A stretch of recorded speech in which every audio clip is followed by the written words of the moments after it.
let's start, and of course we are starting with experience points. So, Gustav, what are you buying? I'm gonna max my agility. Oh, nice. How much do you have now? 47. 47. That's a nice number. Yeah, Yeah. that's quite a lot. You have dodge. You have dodge bot or not? I'm not sure. I don't think so. I'm not in front of my character sheet right now, but I don't think I have it yet. Okay, sure. Remember that you can learn skills outside of your profession. They just cost more. So if you want to learn something, you can find someone who teaches to you, and then just pay. It's like twice the price. So usually 200 points. Johannes, what about you? I bet a Slayer knows how to do it. What? Sorry? I'll bet a Slayer knows how to do Oh it. yeah, there's a big chance that he does. Johannes? I think the only thing I have left to pay for before finishing out this thing is the +5 toughness. +5 toughness, okay. Yeah, so I guess I'll do that because otherwise I don't. How much do I need to I only need 100 if I'm going to the career exit? Yes, you buy all of your skill upgrades, and then you pay 100 to cross to the next career, and yeah, that's it. Okay. Yeah, oh, that's not what I want to do. Anyway, I'll the reason that I'm reluctant to do it, but I should do it anyway, is because I get 39 toughness by. Okay. So I'm like, God damn it! Just 1 point left. Yeah. Yeah. So, but it is what it is. I also am not. As far as I can tell, I had 100 to spend, but I'm not 100% certain that I remembered to add it in every time. So I'll have to go back and sort of forensically determine if I have extra XP lying around. But as far as my sheet says, I have 100 that I can spend right now. No worries. Sure. Lambert, what about you? I will be picking up 5 agility, and the only thing I have left to get before I can exit this career is weapon skill. Yeah, sure. 5 agility is always a good choice. So that brings me up to 51 agility. Whoa. Jesus Christ. Yeah, that's a very good amount. Especially So, if you have dodge. Even if you don't have in my games, you always have dodge. If you just don't have it, you test half of your agility. Yeah, I don't have dodge. Yeah. Well, I mean, all of your careers are not martial, so Man, I've got like a 50 and 3 things here. I got agility, intelligence, and fellowship. Yeah, and they are all very useful. Especially intelligence, because it allows you to spot things easier. So yeah, who's making notes, because the document is already created. Where is that document? Notes on the notes section. Journal 1009 to 023. You should all be able to see it. Oh, I'm sorry. You lay your date out in a wacky fashion here. Oh. Well, excuse me. Because day, month, year makes totally no sense. Yeah. Sorry. What was that, Thank you Brian? for agreeing with me. Yeah. I do not do dodge, by the way. Okay, yeah, sure. So, yeah, I don't think any of us. last time you went to a very good lunch, to a fancy inn, a very fancy inn, one might say, and then you discussed your options. You have the address of the Stallers' country house, right? I believe so. I think so. Yeah. And you are preparing. I think you were preparing to go there, but you were also thinking about hiring some help, either a mercenary or a certain type of dwarf, one might say. Yeah. Okay. It's still pretty early, but you are already. I mean, it's early afternoon. But you're already after a nice fat lunch. You're just finishing your drinks, and yeah. So what's the plan? You are sitting on the balcony, overlooking a busy outdoor street below. Well, I vaguely remember all of this. Well, if we have a chance to get a Slayer, we need to get a Slayer. I'm just saying. But I don't remember what's going on. Somebody with better memory than me. Out of character, was there a specific one we had heard of, or just we had seen some around? You've seen some around. If I recall correctly, Lambert saw one in the tavern. And There's one that we remember seeing get arrested. Yeah. But after that kind of peaked what we were looking for, we remember seeing them pretty often, actually, just in taverns. Well, maybe because they are very not a lot of them. Yeah. Not a lot of them, but occasionally you'll hop to a tavern and you'll see, here's my short ass. You won't find me in a crowd, but you'll find that big red mohawk swimming around the crowd like a shark's fin. They are very characteristic. So yes, so every time you see one, you have no, there's no mistake that you are looking at a member of this strange group in the dwarven society. Is there a dwarf quarter? Is there a dwarf quarter? Yeah, sure there is, of course. But you need to roll to know that. Common knowledge, Empire knowledge, Outdorf. It's roll and we shall see how well you succeed. I'm rolling the path. I just have to figure out. Well, I guess it doesn't matter if I guess okay. No. So, Brian, something is slightly interrupting when you are speaking, like you have bad connection. I think I was typing when I said that my phone was right next to my keyboard. Oh yeah, now it's better, yeah. So, Gustav, you passed or not? No, I did not. Okay, Johannes? I No. definitely did not. Lambert, you want to roll? What am I rolling for? Common knowledge Empire. Okay, one sec. Or common knowledge Outdorf, because you can also have knowledge. Wait, which one of us is actually doing notes? Is it me or is it who's doing notes? It's me. All right, cool. Yeah, I was typing. Give me a sec. No worries. All right. Common knowledge. I gotta expand my page here. I can't tell which one of these common knowledges is Empire.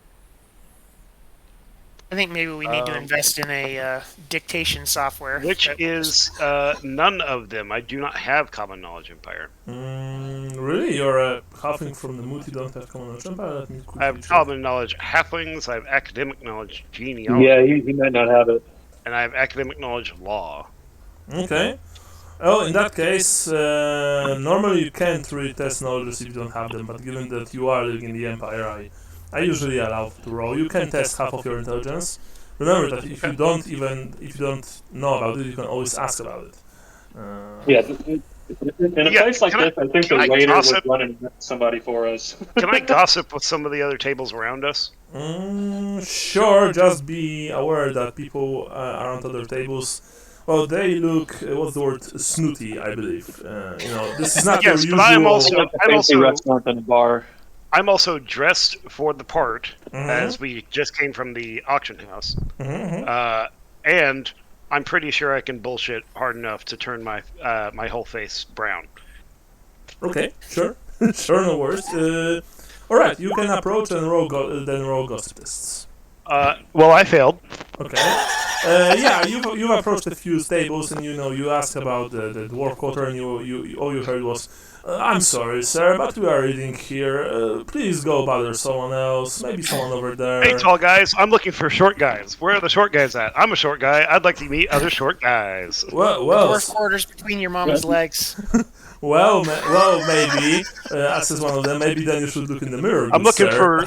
for one of those dwarves that has the big old mohawk that it's like a big crotch tickler, Yeah, and when you said that, a few people just they immediately went quiet and they're just staring at their balls and their plates. It's like they don't really want to. Not that kind of place.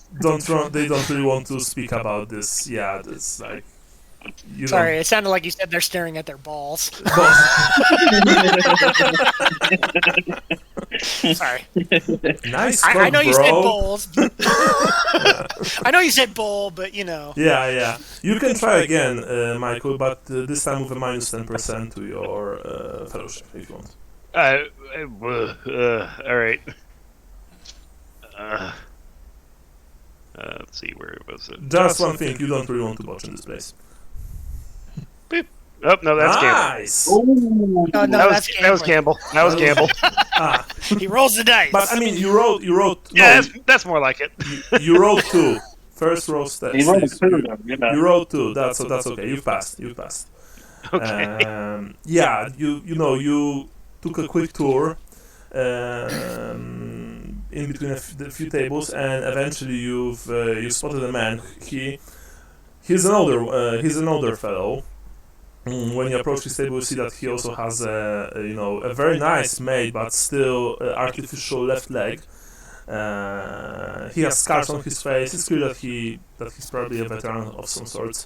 Rather round belly, lashy bird, stuff like that. He's enjoying some nice pork roast. And when you ask about him, when you ask him about the dwarf, he looks at you with his icy blue eyes, and he says, "You're looking for a slayer, eh? Well, that means 2 things. Either you're completely insane, which I don't think you are, or that you have a problem that only a slayer can fix. Personally, I would advise you not to look for one. They are deaf, boy. They court it. They seek it. They seek it out. And nothing matters in this world for them more than dying well. Well, not really well, but whatever. You can ask. That sounds exactly what I'm looking for. Yes, well, in that case, you should go to Kazitul Bas, or the Metal Schlacke, as it is known to us humans. It is the above-ground portion of Outdoors Dwarf Quarter. There you should probably find some slayers there. Just as I said before, be careful. They are not a cheery bunch. Gotcha. Got it. So I gotta be more sad. Alright, so when we go, walk over to our table, it's like, alright, so when we go over there, we just gotta start crying a lot. Oh, no. That veteran guy over there, he said we can find him over in the dwarf quarter, and that we should beware, and all die who ye enter here, dragons beware, that kind of shit. So is their goal to slay a monster, or is the goal to die? They want to die. They want to die. They don't really care about the witness me thing, but I think we can probably angle on that side. Hey, we've got this thing that might be a thing out here, and we want you to kill it. But also, if you die in the process, we'll record that and send it off. He also told you that Metal Schlacke is located in the east end, which means the not so nice part of the city. Okay. I look at Johannes and I say we're gonna have to come to an understanding with this warrior with a death wish that when death actually comes for him, we'll make sure he doesn't suffer, but I'm not going to just let him die if we could save him. Misclick. That sounds like a bad idea. We want it. We're trying to guarantee this guy a death. Oh, you're really going to die. Tell you what. I know what'll fix this. Culturally speaking. No, guys. I know what'll to be fix fair, this. if he dies, we probably will too. God damn it! You just keep talking over me. I'm right here. Wait, guys, I'm jumping up and down. Guys. Hey, I have an idea. What's your idea? We'll just get to him through his stomach, man. Like, let me go steal some beer. Let me go cook up some food. We'll get over there. Here, have this. Please come with us to kill a thing. I almost slipped up and said vampire in public. Yes. The thing that starts with V. Yeah. Well, I mean that's what I'm saying is my rudimentary understanding of the Slayer culture is they're trying to fight shit with the idea that they will be killed. But Yes, they hope to but- leave a trail of dead monsters before they get to that point. Yeah. Well, Is that correct? My I- point here, boys. My point is, he's still a dwarf. He still probably likes beer. And he still probably likes food. So it's going to make negotiating this with him a lot easier. Yeah. He's probably also going to want some my... gold. And if he dies, great. We don't have to pay him. But if he doesn't, great. We probably have to pay him. That's fine. Well, I here's, know here's he's a the thing. dwarf and he's not that fast, but I don't want to piss that off. Right. No. We should definitely not piss him off. All I was trying to say was is the caveat that we'll try to bring him back to life if he dies. I don't think he wants to hear that. That's what I'm saying. Oh, Right, but I mean, Well, if it's beyond our abilities, then he's meant to die. But I don't Right. think he would want to meet his gods and say that there was. are we having a fucking philosophical discussion about this? I don't care about we need to his have with him over religion. ale. I do not give a shit about his religion. In front of him, I'll say, "Hey, your religion's really dope." But guys, that's not the thing. We just need a guy who's Right. competent in killing things to come with us to possibly kill a thing. Right. Well, and all I'm saying is if your conscience won't let you let this guy die, that's on you. Just don't. It's tell not. him that. No, it's not my conscience. Hey, bud, I am totally cool. If I'm at the talking end of about, this you are Gustav. dead as fuck. I'm just saying, Gustav, just shut your hole. Yeah, Gustav, shut your hole. Well, this whole Slayer business sounds really dangerous, says Marla. But then again, this Marla, whole... I don't think Gustav is able to hold up. You guys want to go do something, and then me and Johannes will take care of this. Well, I don't think also that splitting up is especially Middle wise, finger. given that that Johannes and that our ex-comrade 3PO were almost ambushed by thugs, almost certainly sent by this whole, rough fellow. So, look, Gustav, you have any problems with us employing this dwarf, or trying to at least? No, and honestly, any issues I have are between me and I just need to talk to him, man to dwarf. Right, but what do you want to say to him? I mean, and employ him. This is something I could explain at the right time on the way. Right. Well, first of all, wait. Oh, hold up. I just shake my head. Whoa. I start slamming my hands on the table. Whoa. we don't want to employ him. That's the thing. We don't want to offer him money because he'll feel, almost certainly, I think that he'll feel offended by this. We want to tell him if he's looking for death, we want to tell him that he can find one when we are going, and if he wants to join. Right? Yeah, you're right. We're almost certainly gonna die. Because he's not a mercenary. From what you are saying, this is like a cult for them. This is like almost religion.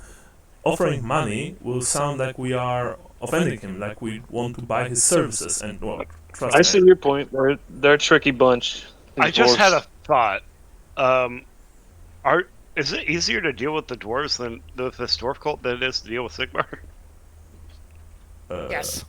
Yeah, but we don't have any. We don't really have any hardcore Sigmarites in our midst, right? I think every time we deal with Sigmarites, we run the risk of being burned at the stake. Yes, and tortured before that. Yeah. No, I feel no like- Sigmar, please. I feel No, like no in a Sigmar. former life I was a lot more blasphemous. Yeah. I mean, I would still prefer trying to get this dwarf to do what we want him to do than just go against this, and she whispers this evil man thing, whatever the hell Raph is. Because Yeah. obviously we are not built for this kind of engagement, right? Honestly, I trust a crazy dwarf that's taken an oath over any Sigmarite. Right. Well, that's I just said that that's quietly, by the way. I'm not yelling this across the plane. right. Well, I just feel, especially with you two guys being heretics and all, that we need to get this get the Slayer going, and yeah, I think Martha is right. We just need to just tell them, hey, we're going this place. We'll probably all die, and we Did want you to know just if call you her wanted to come Martha? along. Yes, Isn't that he her name? did. Yeah, no, I'm Marla, but it's alright. He's so Oh, Marla, rude. He's Martha. so rude, Sorry. Marla. Yeah, Sorry. no Well, worries. that's because people haven't been updating the notes. I mean, at least he's not calling me Harlot. You know, that's it. That's the plus. What's his nuts was. Yeah, the syphilitic face. Anyway, so if that's in his end, we should be also careful. His end is dangerous, even during the day. So we should definitely stick together when we are going there. Lion's Tiger Bear. Alright, yeah, let's go. That said, Wait, should I bring him some food? I should probably bring him some food. yeah. That said, given that Gustav here is a holy man of Sharia, they should be. That will probably give us some leeway. You know, they don't really touch Sharians there. I mean, at least I hope so. I think we should get him a nice bottle of very hard liquor from this place before we leave. Yes. By the way, you can see money might offend him, but liquor I don't think would. Oh yeah, definitely. If he's a dwarf, dwarves have to drink, right? Mm-hmm. Yep, we'll buy a cask, and we'll I'll go through the market and pick up some things to throw something together. Mm-hmm. By the way, on the map, Metal Shaka is here. It's a pink. Around 4. near 4. Yeah. Yeah, near 4. Well, he's gonna get some burnt shit. Yeah, so you set out. First of all, of course, you are getting all of your stuff back at the exit from your inn. By the it's given back to you by a very nice valet, who wishes you all a fine day. Then you're once again hitting the busy outdoor streets, overcrowded, smelly as hell, way too narrow. Even when they are wide, they feel like, well, probably it's due to the amount of people. They feel almost claustrophobic, and you're pushing your way through the throngs of humanity and non-humanity, of course, because there are also dwarves, halflings, there are an occasional elf. You saw a few ogres, clearly, of course, ogre mercenaries making their way not so subtly through the streets, laughing loudly, belching loudly, and just practically, shoving people in front of them to the sides in a not so subtle manner. Eventually, you reached one of the bridges. It's probably this bridge, and sadly, this time you are asked to pay a fee by the city's guards. The fee is not that high because it's a single penny for a single leg. So 2 pennies per person. Yeah. I immediately cut off one leg. No. Yeah. Okay, so what was it? 12 pennies per shilling, or 12 pennies per shilling, 20 silver per gold. Yeah, that's that. Oh, is that the way it is, or is it the other way around? Yeah. Wait. Every time. Hey, one day we'll remember. That's okay. Yeah. But this is not this day, as Aragorn used to say. Let me quickly see. The money. Oh yeah, money was way higher. Yeah, here it is. I have it. Yeah, 1 gold crown is 20 shillings. 1 shilling is 12 pennies. Mm-hmm. Okay. All right. Yeah. So I have 11 pennies after converting 1 shilling. Mm-hmm. Got it. You are all paying the fee. You cross the bridge, move past a few carts making their way back and forth, and eventually you are, over the river Talbek. You cross over the river Talbek, and you are standing in a completely different part of the city, because this is the eastern part, the east end, which is known as the most dangerous and really unsavory part of Aldorf. But let's see one thing. The east end of Aldorf has a growing reputation for poverty, lawlessness, violence, and revolutionary sentiment. It is true that swathes of the area are given over to jostling terraces, cramped tenements, and the maze-like alleyways of Aldorf's rookeries. Cartographers often complain that Aldorf is unmappable, with the unnatural vicissitude of the Hexed Basilic being mostly to blame, as well, of course, as the colleges of magic, and their the strange power that they exude. But the rookeries of the East End also alter constantly. Residents erect barricades to defy watch patrols or delineate fiscal territory from that of the Hooks. Remember, Fish and the Hooks are the two largest gangs in Aldorf. Fire can burn through the jostling shacks with fierce speed, but the construction of replacement dwellings is commenced as soon as the earth has cooled. To the east, the dwellings are not so poor and cramped. The Imperial School of Engineers nestle close to the dwarf quarter of Mettelschlacke. Life here is somewhat more civilized. The Schlecht-laden area provides a buffer between the rookeries and the Engineers School, and even the toughest fish war chiefs know to not start trouble with the dwarves. So, you are making your way through the East End, and very quickly, of course, you notice that the place is not only very depressing, it is also very dangerous. The houses here, many of them are little more than many of them are just little more than maybe not rubble, but they're just disheveled, scary places with empty black windows, crooked rooftops, and people who live there, they are all eyeing you with sometimes almost clear hostility, often than not this kind of desperation in their eyes, which honestly it tells you that if they if they even thought for a second that killing you or hurting you in any way would make their lives better, they would probably do it, even in the middle of the day, of a sunny day, which like right now. There are also, of course, various gang members. You're not sure if those belong to the Fish or the Hooks. They are usually standing on the corners of the streets, and sometimes making their lairs in the disheveled buildings.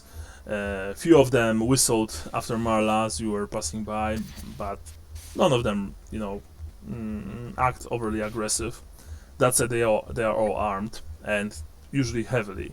Wicked knives, cudgels, short axes, stuff like that. This, coupled with their impressive array of scars and nasty tattoos, really makes them makes them dangerous looking. But eventually, you move out from the worst part of the eastern of the East End, and you reach the dwarfen quarter, the so-called metal Schlacke. Let me quickly tell you how this looks. I know that I once said that we are not going to use the 4th edition book, out of book, but I am using it because honestly it just feels so nice, and it can be merged pretty well with the 2nd edition material, so no foul, no harm. Several thousand dwarves live in Aldorf's East End. Census estimates are unreliable because only a minority of dwarves live above ground in Mettelschlacke. The majority reside in an underground subdistrict called Niederwind. Metal Schlacke's sturdy stone houses are rarely taller than a single story, but often incorporate 2 or more subterranean levels. Dwarf taverns and smithies attract customers of all species, especially during the annual Brodak drinking festival. The city's dwarf quarter was an independent town, or Khazid, centuries before the Empire was founded. Today, its dwarf residents are subjects of the Emperor, but retain a degree of autonomy. Imperial dwarfs dress like their human allies and even take up traditionally human professions. Dwarves built outdoors entire sewer system, large sections of the city wall, and several of the city's great bridges. And when you are entering the place, once again, the landscape changes completely. You are not in the worst part of the city anymore. The houses here, they are, they are grim looking. They are made completely from stone. The streets are paved. The whole thing feels, well, not human. And there are very few dwarves here. They are walking the streets and they are standing in front of their houses and their drinking spots, workshops, stuff like that. Most of them, they are dressed in this really weird mix of traditional imperial garb and, well, dwarven style of clothing. But fortunately, you don't feel any hostile glances on you. They are all looking at you rather impassively, you could say. Like you don't really matter that much, but you are also not unwelcome here. What are you going to do? Look for mohawks. Then, Yes, if you want to look for mohawks, then please roll me perception test. A single test is half an hour. Tell me if you want to roll this. If you want to roll this. What was the word? Together, Perception? or are you splitting? And trying to do this individually. It seems a lot safer here. We could just split up real quick and meet back here in about 30.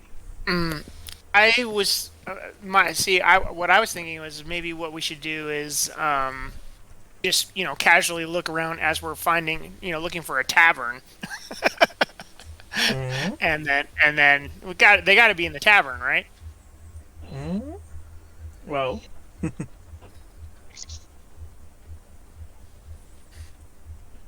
Yes. you are just walking. That's where they would go in between beating up monsters, I guess. Mm-hmm. So you're looking for a tavern, yes? Yes. Mm-hmm. Okay, you're looking for a tavern. Eventually, you find one, of course. Without even without even looking for too hard. You find one, and it's called the Sly Dragon. It has a very nice sign of a dragon. It's clearly made. It was clearly made by non-human because the art style is distinctively not human. But even so, you can see that the dragon on the sign has this, well, sly look on its face.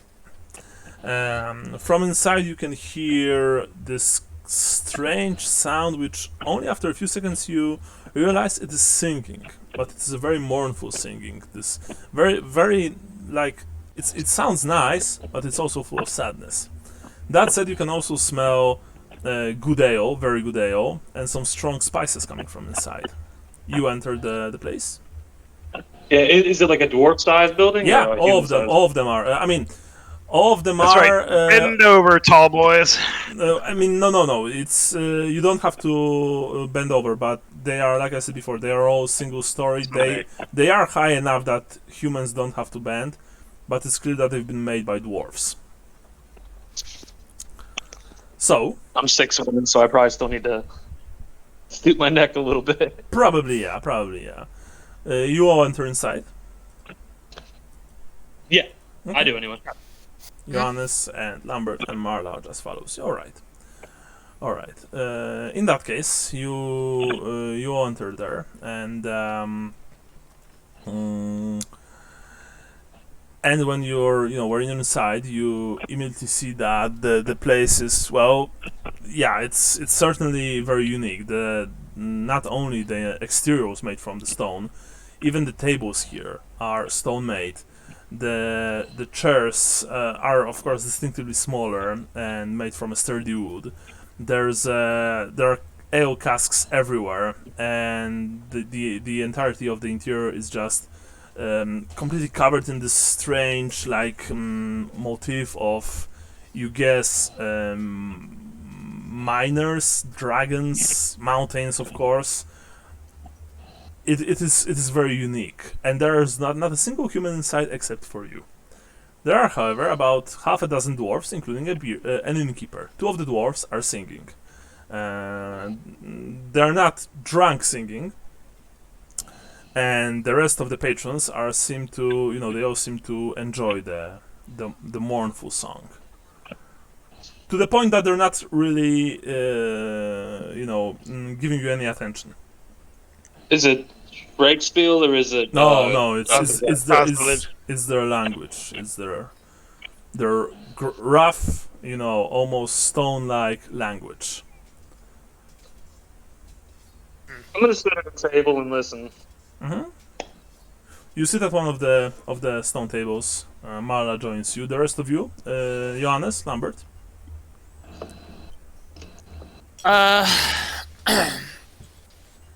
I'll go up to the barkeep, but I'm not going to order yet. I'm just going to sit at the bar and listen to the singing as well.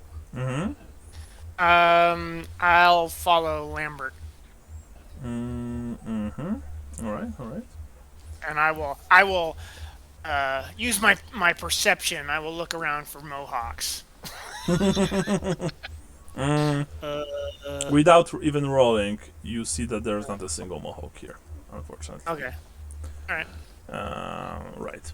But when you sit down, you wait for a few minutes. The song eventually ends. The 2 dwarves finish singing almost simultaneously. Both of them, they look like they are, craftsmen probably. They don't look really like warriors or bards.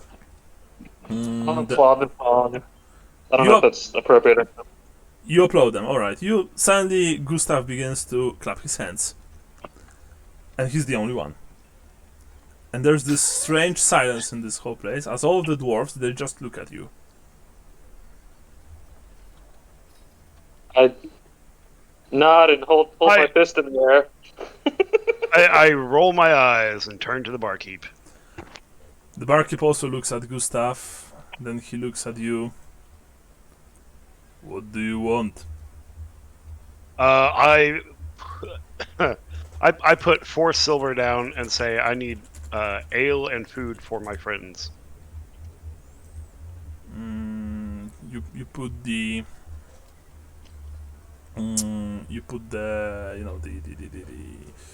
the money. He looks at the money. He says, "Very well. You want to order just drink or some food?" Drink and food. Very well. Just drinks for me. We just ate. Very well. The halfling might want food. Then I'm sorry. Wait. Were you saying that out loud? Yeah. Okay. I turn around he's not at the bar, is he? Gustav. No, Gustav. I didn't think I was that far away. Gustav sits at the table, and Halfling sits at the bar. If I recall correctly, right? Something Yeah. like that. Yeah. There's only 6 people in here, though, so I assume, like... Yeah, and sorry, Gustav, what were you saying exactly? Because I didn't caught that. I'm gonna say that I just had a big meal, but the halfling might want food. I turn around. I'm sorry, all right? My people like to eat, and I like to try all sorts of things in this world. If I have the chance to try authentic dwarven cooking, I'm going to try authentic dwarven cooking. You can be a stuck-up little prick if you want to, you old sad empireling man. But if I'm offering to buy you a meal, the least you could do is stuff your face and walk out of here as prized as a pot-belly pig. I smile and try to be polite. I turn back and I'm like, I am sorry.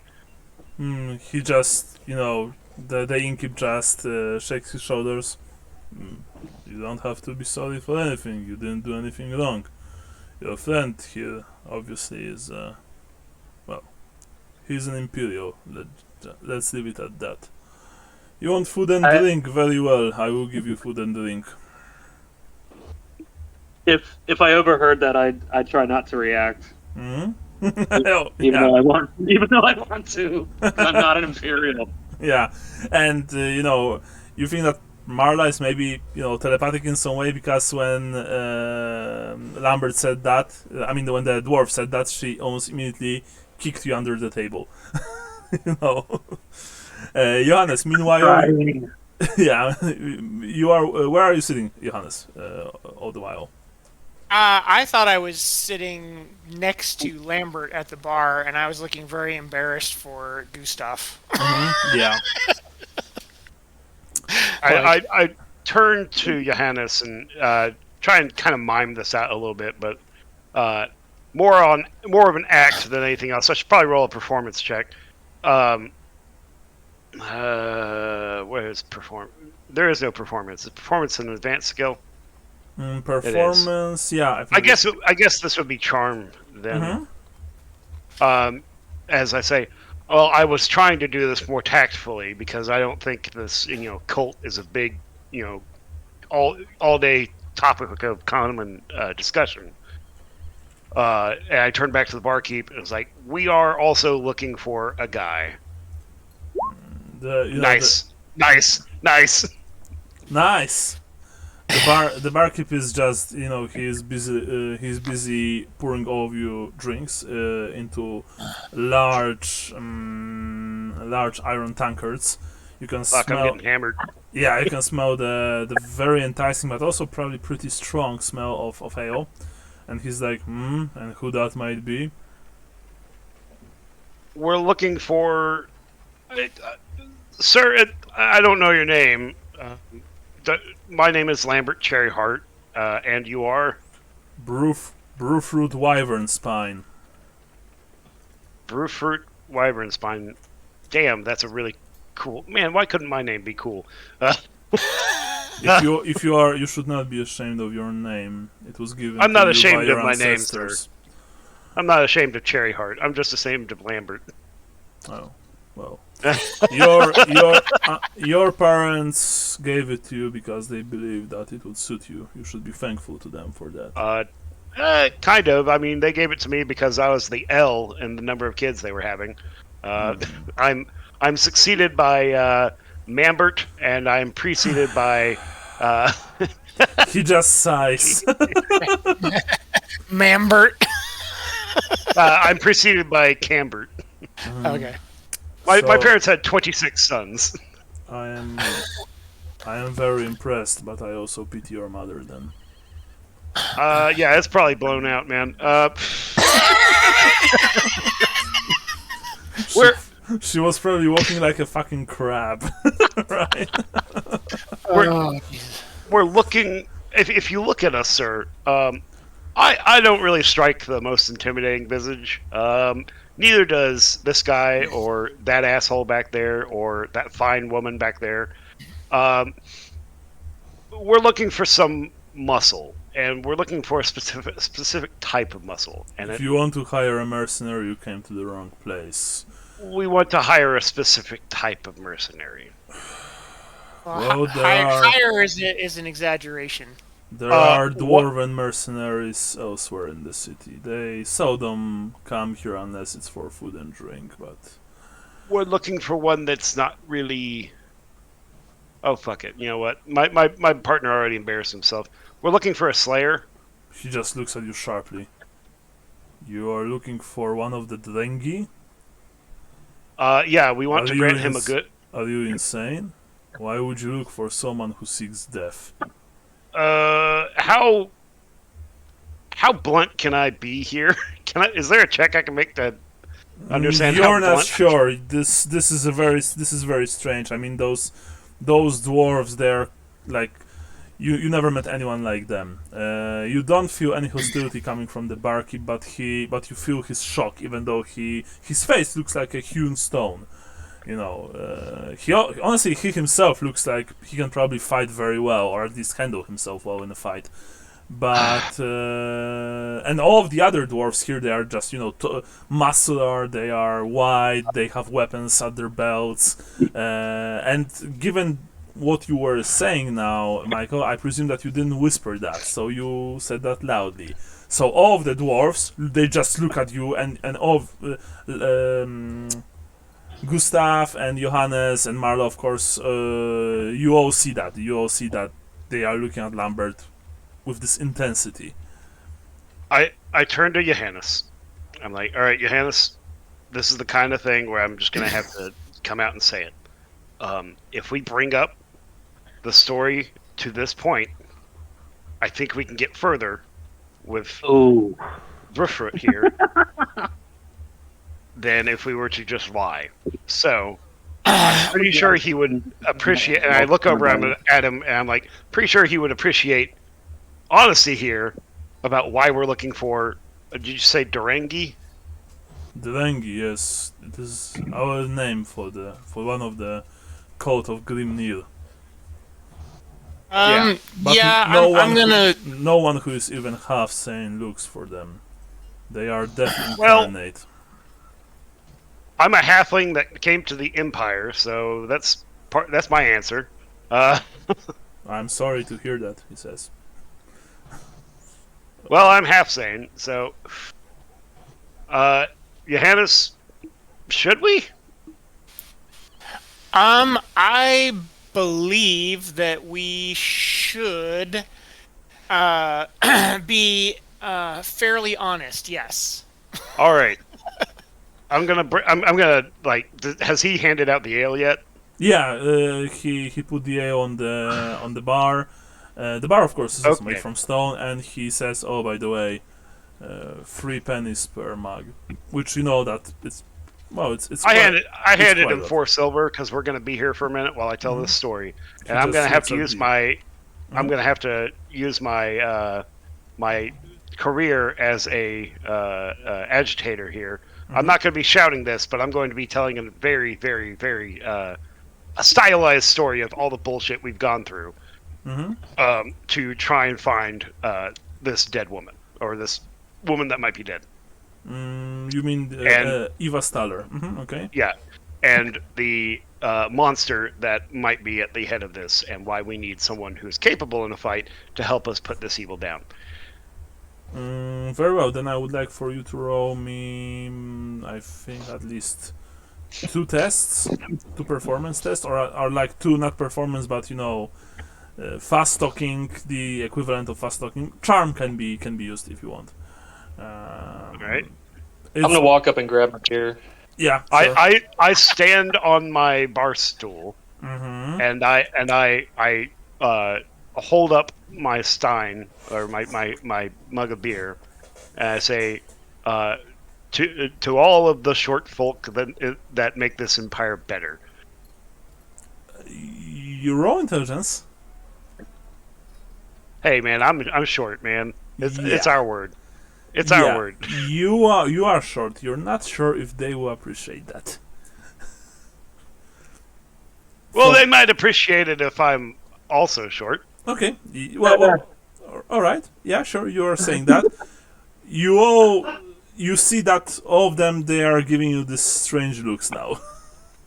But I have a story to tell for why we seek out one of the what was it again? Durangi. That one of the Slayers. And here's my first one. Okay, so you can reroll that if you want. You have 2 different rolls, so you can use luck points on 2 of them if you want. I will re-roll that roll. Nice. There we go. Yeah, baby. Yeah, very nice. And I lay out in a very stylized version, cutting out all the that's definitely not cool shit that we did. And leaving in we did, basically leave a dead pig head on this guy's table. Yeah. But it was to send a good message. And yeah, we did lie to an auction house, but we were trying to get the location of this possible undead guy and this building that might have answers as to what happened to this woman.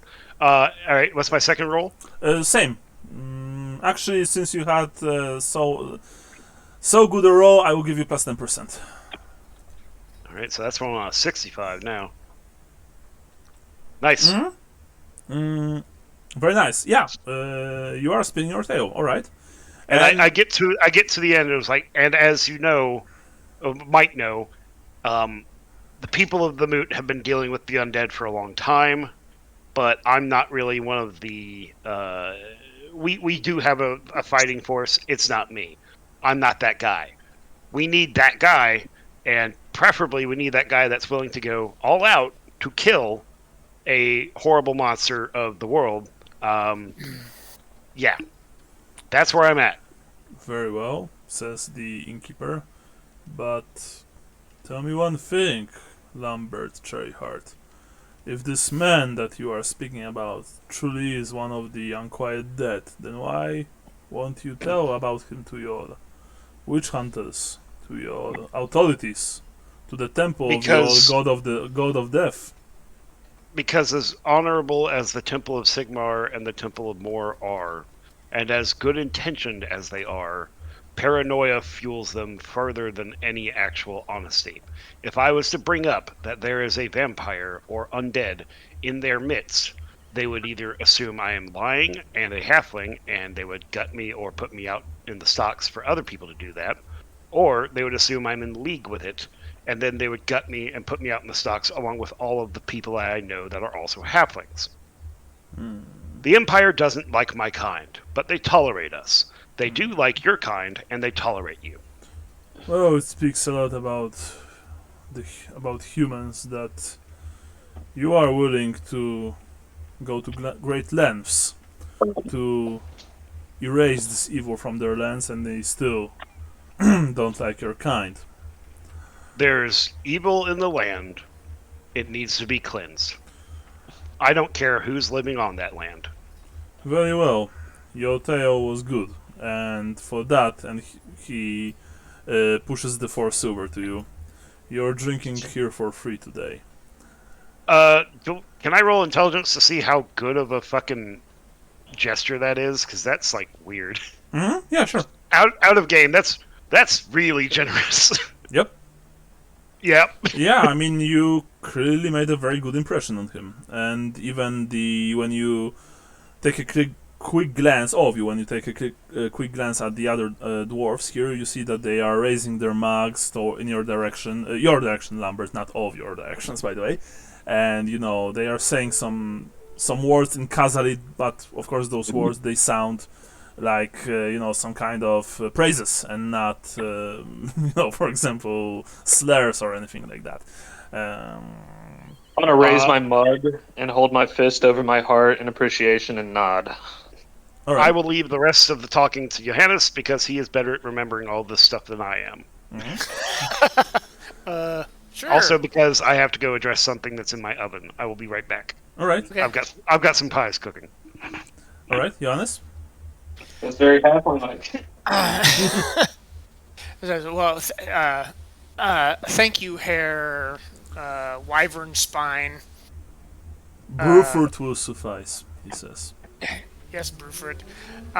Sorry, actually, it's Brewfruit. Actually, no, wait. Let's call him Brewfruit. It sounds better than Brofruit. Brofruit, yes. Yeah. Brogurt. Yeah. As you can see, we are in a great predicament, and we feel that that one of these cult members is the only way to possibly come out of this with a positive result for the young lovers. He says very well. I will send one of my runners to try and fetch you a slayer, as you call them. Mhm. But from then, it's all on you. Okay. That is fair.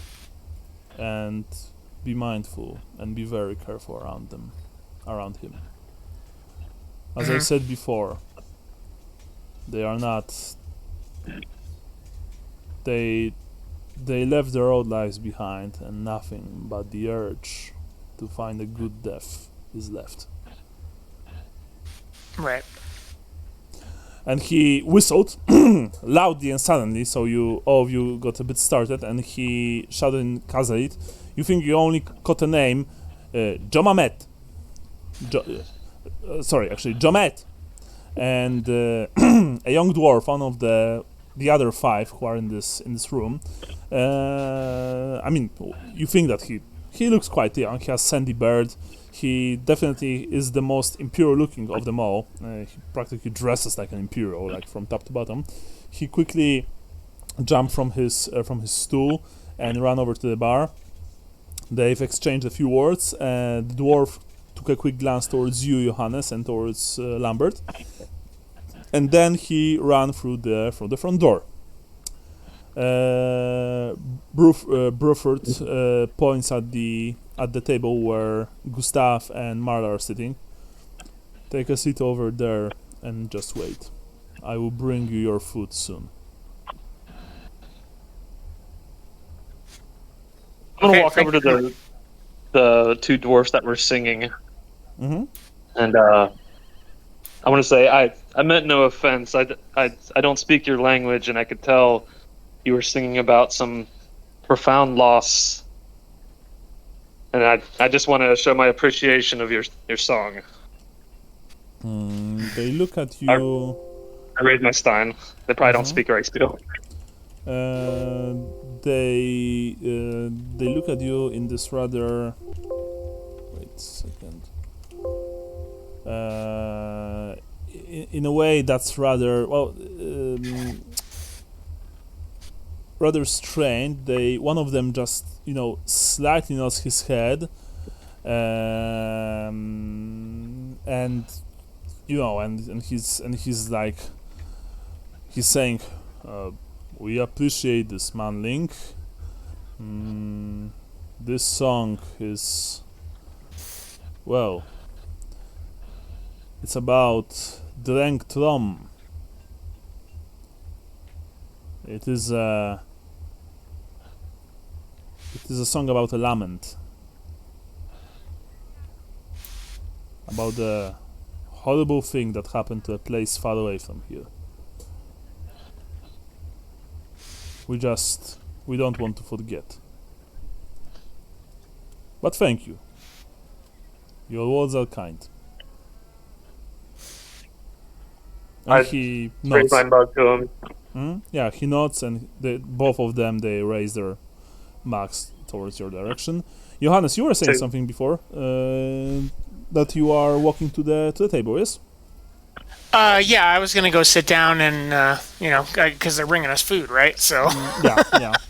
yeah, sit down and hang out. Lambert, you also sit at the table?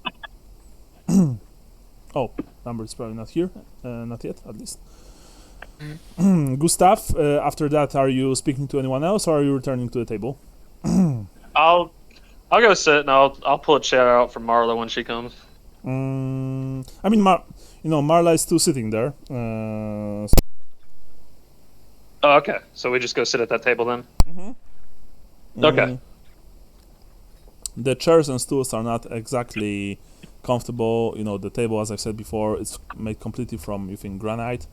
And the barkeep himself brought you your food. It's kind of a meat stew with mushrooms. Even from the smell, you can tell that it's a very hearty meal, and probably very strong, in taste.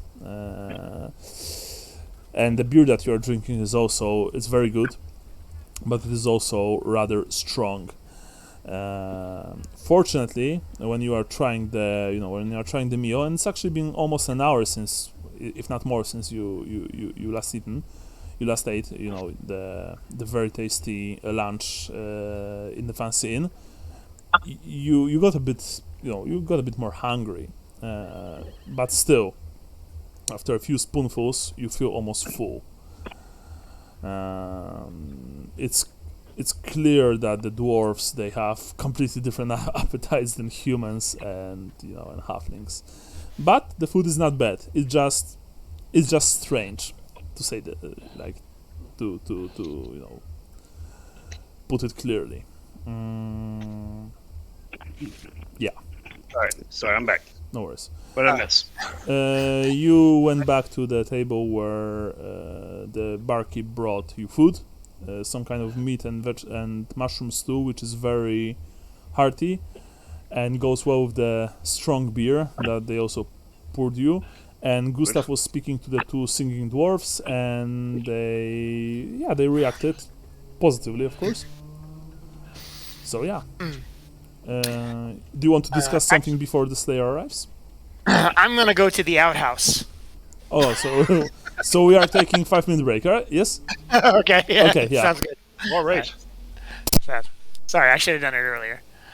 That's all right. I've had 2 apple pies in the oven.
I'm back too. I think we're just waiting on Michael and Michael. What's that? I'm back too. We're just waiting on Michael and Michael. Yeah. Okay. I've been here the whole time. I was gonna say your method role playing. You're baking pies. I've evolved. I'm in the walls. Mm.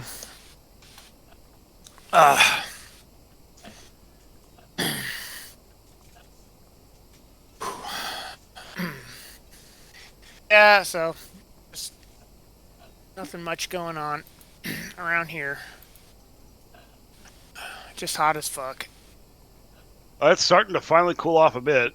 I think today is the hottest day it'll be for the next 2 weeks, and it's only going to hit like 86 today. Oh, okay, that's nice. Which has been nice because it was like for the past couple of weeks, like daily hitting like 99 or 102 with like 80% humidity. Yeah, that's gross. Which is just fucking terrible. Yeah, no, it is. Now it's just cooling off and still humid as shit. Yeah. But actually, it got bad enough on Thursday of last week. We had to do a stop work at like noon to like 5 p.m. because the humidity in the lab got to 87%. Oh, Jesus. Which means everything we were working on was actively oxidizing as we were working on it. Yeah. So we were losing product just by having it out of a freezer. Mm-hmm. So it's like, all right, cool. Well, this thing just lost 2.3 grams, which is about like $6,000 of product. Yeah. Whoops. Oh, I tried white barbecue the other week. Huh. Well, white people do a lot of barbecuing. Did you mean Alabama white sauce? Yeah. Yeah, it's delicious. Not barbecue at all. No. Neither is East Carolina barbecue sauce. Goes great on smoked chicken. Yeah. That's actually what I had it on. Mm-hmm. I have never had such a thing. It's a weird flavor. It's like you got horseradish and some kind of mustard and lemon and mayo, and it's all kind of I don't know. A lot of pepper. Yeah. Oh, okay. It sounds good. Not barbecue. Yeah. Well, it's not barbecue. You ever heard the Eastern Carolina shit before? I have. I'm aware of. I love mustard sauce so much, but I've had the. I'm not a huge fan of it. I'm just not a big fan. Yeah. I like I think a good barbecue sauce has to have like a tomato base, in my opinion. It's just without it doesn't feel like barbecue. I don't like something else maybe. I don't like how sweet Alabama barbecue sauces tend to be. Because they're too much all brown sugar. They're all molasses based. Yeah. Oh, molasses. Okay, yeah. And I'm like, this is too much. Like it's the same like the obsession with like sweet ham, like sugar cured ham. It's just terrible. If it was a little sweeter, maybe. Like the one I had was, Duke's mayonnaise. Yeah. They made like a Alabama white barbecue sauce, and that's the one I tried. So I don't know how authentic that is, but that was probably not that authentic. Yeah, I didn't think so either, but David Dukes. I can send you a recipe for good white sauce. Oh yeah.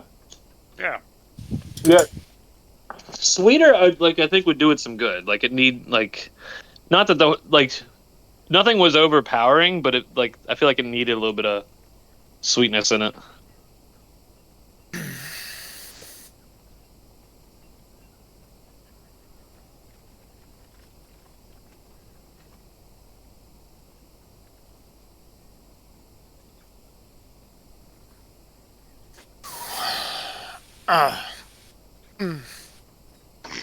Apparently, I offend dwarfs all over the place.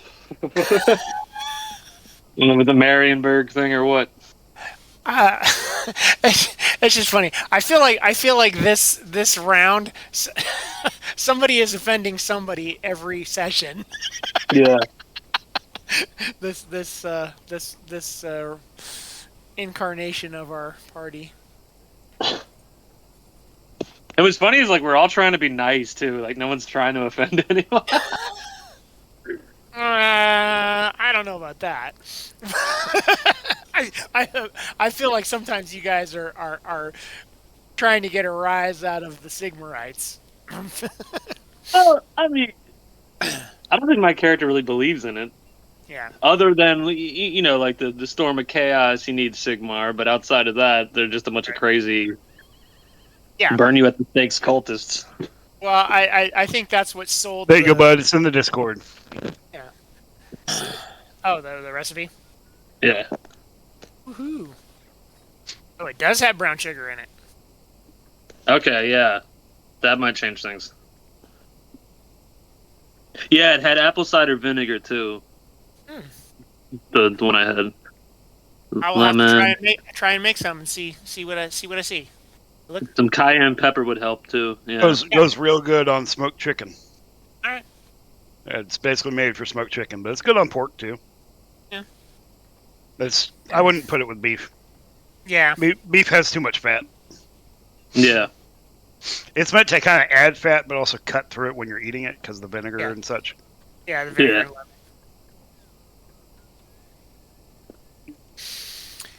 Yeah. Yeah, it looks good.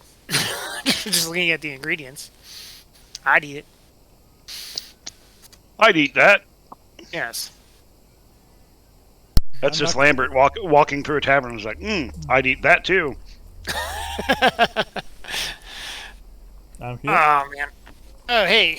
Yeah. So We've now got a recipe for Alabama white sauce in the chat. nice. What's the Alabama white sauce? The barbecue sauce. Okay. It's not barbecue. Well, it's a barbecue sauce. Good. that- It's good. You can eat my ass and lick the fucking plate, bud. That's barbecue. Let's see. Mayonnaise, apple cider, vinegar, brown sugar, brown mustard. Vinegar. Juice. That's my dwarf name, Vinegar. Vinegar the Mighty. Prepared horseradish, salt. Nice. Sounds. Oh, cayenne pepper. Oh yeah, I love cayenne pepper. I love anything that's I think- spicy. Yeah, I think it's just where it deviates from a semi-common conception of barbecue is the mayonnaise. That's all. Otherwise, all those other ingredients are in every barbecue sauce. Yeah. Okay. It's usually like a tomato puree instead of mayonnaise or ketchup or something. Yeah, you know it's what I mean? ketchup. Sweet. It's sweet and spicy ketchup. Okay. You're all sitting at the table.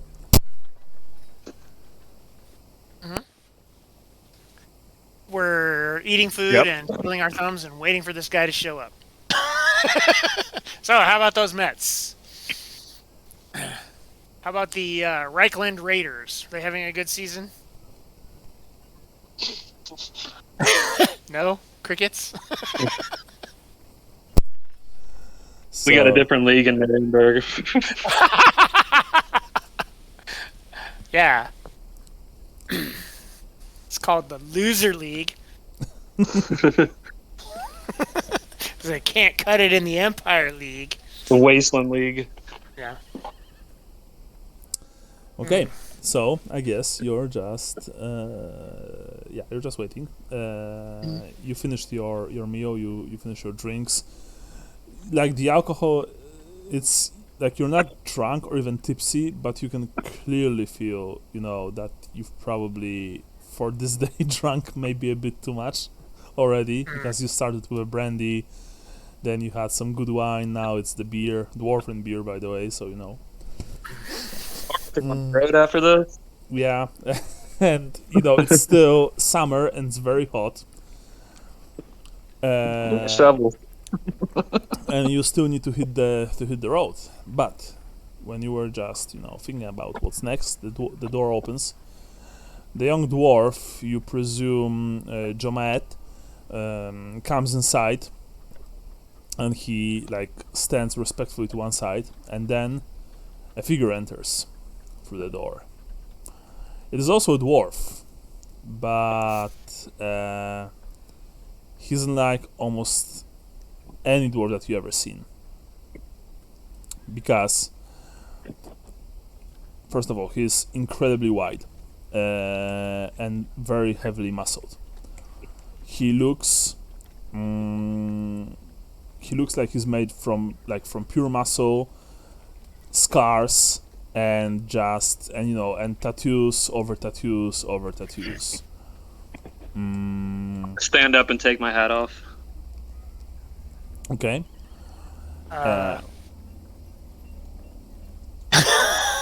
He has a huge mohawk on his head.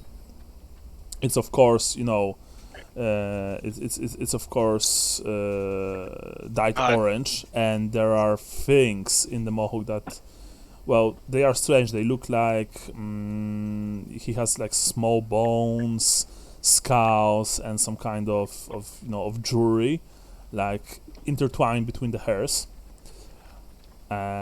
His nose is just, it also looks like it's been, broken several times and then set several times. Sorry, yeah? I just want to say I'm having a premonition of how Gustav will likely die when he does the equivalent of asking this Slayer, so how'd you end up in the wheelchair? How'd you end up in the Slayer business? He's half naked. He only has trousers, which are honestly like patchy, and they clearly seen better days. He's barefoot, and he's armed with, at his hips, he has 2 short axes of very fine craftsmanship. Of course, you also see that those short axes, they would probably be very heavy for any of you to lift. And he has a huge double-handed one slung over his shoulders. But his eyes are the worst. While the other dwarfs, they were looking at you, and they still do, in this rather indifferent manner. Not exactly hostile, but also like you're not really here, or like maybe you don't matter that much. You see that this dwarf is probably insane, because he looks around himself, all around the place, and he looks at you as if he's expecting, some sort of dangerous, murderous animal or beast to just pounce from the shadows and jump at him. And he asks very loudly, "Boy, where are those manlings that you were telling me about, eh?" And the boy, Jomate, he just, he's not saying anything, he just points at you, at your table. I'm Gustav, and this is Lambert, and Johannes, and Marla.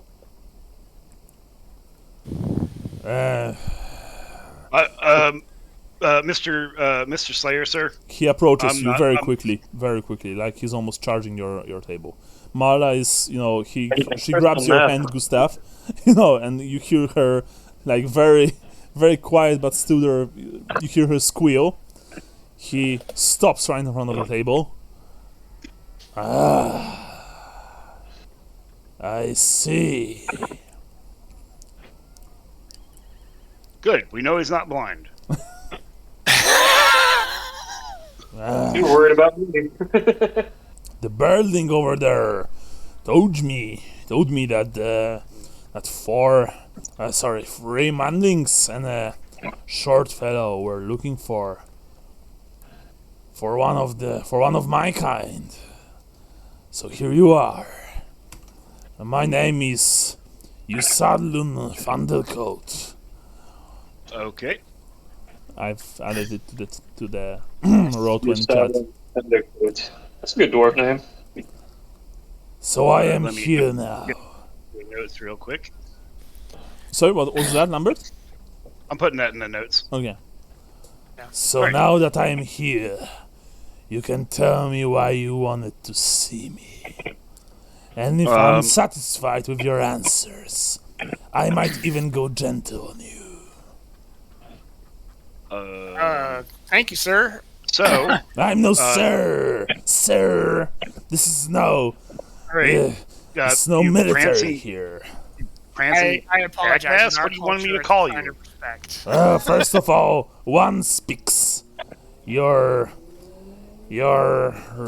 chittering voices give me headache. All right, to start, can I get you a beer? I You sit back should. down. All right, fair enough. See, like, I don't see why it's so hard for you, Gustav. Like, just drop the pleasantries. It's not hard. You just gotta be respectful of people that deserve it, and then be like this dude. Well, I'm still waiting for that beer you promised I me. turn around and hand him my mug. He grabs the mug and he just gulps the rest of it down in a single swig. And he's like, "Ugh. That was pretty good." For one, to help with this, you drink on my tab tonight. Tonight, eh? What? Tonight or today? Like, you want Shit, to, what, stay? Oh my God. Stay to the night and swap stories or something? No.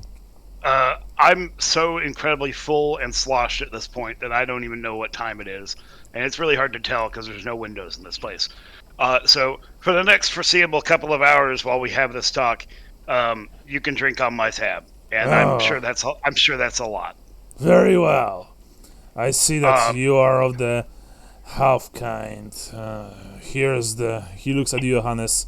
This man, you don't look like a Sigma, right? This man over here, he looks at you, Gustav. He has a Swayslander accent. I will never forget it. And this fine lass over here, she clearly knows better. She clearly knows better than to open her mouth without any need. You know, you can imagine Gustav that Marla feels kind of offended, but she's not saying anything. Well, aren't you a sorry bunch? Where am I supposed to sit? There are only 4 chairs. Actually, I'm going to bring my own. Wait a second. Yeah, just go get your own, bud. Yeah, he went to a nearby table. He brought a stool. He sat on the stool. He put both of his hands on the table, and you see that the hands are also heavily tattooed. The tattoos that this dwarf has, they all look very strange. They are all those swirling lines, but they're also like motifs of dragons, you think, or some other fantastic beasts. Of course, you know, the strange runic language of the dwarves is present here, but you have no idea what they mean.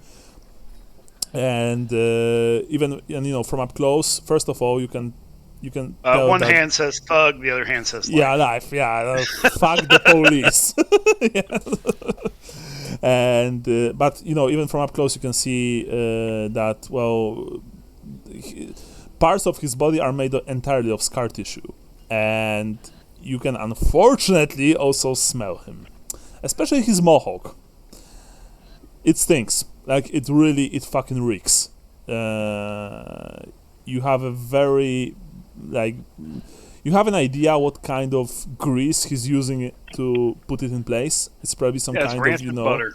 Yeah, it's probably some kind of animal fat, and it's just horrible. You all feel like you're going... used like lard from a pig, and he would just put it in and never wash it out. Yeah. I've had so much beer that I'm far too drunk to give a shit about the reek. So, I am here now. All right. What do you want? I want to quickly say to my companions, Gustav, this is your time to shine. Johannes, this is your time to shine. This is all of our times to shine. We don't have to bother any things. He's looking to die. We're looking to kill something. We think we found a vampire. He slams his fist into the table so hard that a cobweb of that small web of spider cracks just appears where he struck the stone. Now we are talking. Yes, we are talking. There's a high probability that all of us will die. Well, you are speaking my language. I like that. Where's the bloodsucker? We have an address where we think he will be. Bring me there! Okay. What? Well, bring me there! I want to kill the fucking thing! Yes, we were. Since it's late in the evening, we were thinking of going tomorrow. What are you, Can some wait kind of till- a pussy? Like, you can kill things even when it's dark. You are worse than a pansy elf. But you can redeem yourself. Bring me immediately to the bloodsucker so it can feel the kiss of my axe. All right, guys, let's go. Yeah, I mean, like, I've drunk Yeah. enough. I'm ready. fuck it. Let's get a keg for the road. Hello. Road beers. Yeah. Yeah, we need road beers, and it's the only way I'm going to be able to not piss myself constantly. So let's keep going. I should probably roll consume alcohol. I've been drinking basically all day, and the amount of food that I've had would soak it up. But I was gonna say, and you weigh 30 yep, pounds. there we go. Best number possible. Yeah. Okay, let's just wait. I need to see how the consume alcohol works. While you're doing that, I'm going to go get another one of my birthday beers. Sure. I was gonna say, you shit yourself and leave your soiled underpants on the side of the road. Just next to the trash can. Marla is whispering to your ear, Gustav. I'm not so sure if that was a good idea. I'm not sure how to talk him down now. He wants to go now. I think we're going. Yeah. Yeah. Side note, that I saw a meme the other day, which was like, everything happens for a reason. Sometimes the reason is you are stupid and make bad decisions. Okay, so please note that Michael failed the first of his drunk tests. You need to fail 4 or more to get the stinking drunk effect. Then you roll on a table. Actually, the first one is very easy, but I think that if he had to test on 11 and he rolled 69, nice, that still unfortunately failed. Because very easy gives you, I believe, plus 30%, so that would be 41. Yeah, he would still fail. Right, so the dwarf, Yusadlun Thundercoat, jumps from his stool, and he, of course, like I presume that Lambert is getting the keg since he offered to do so.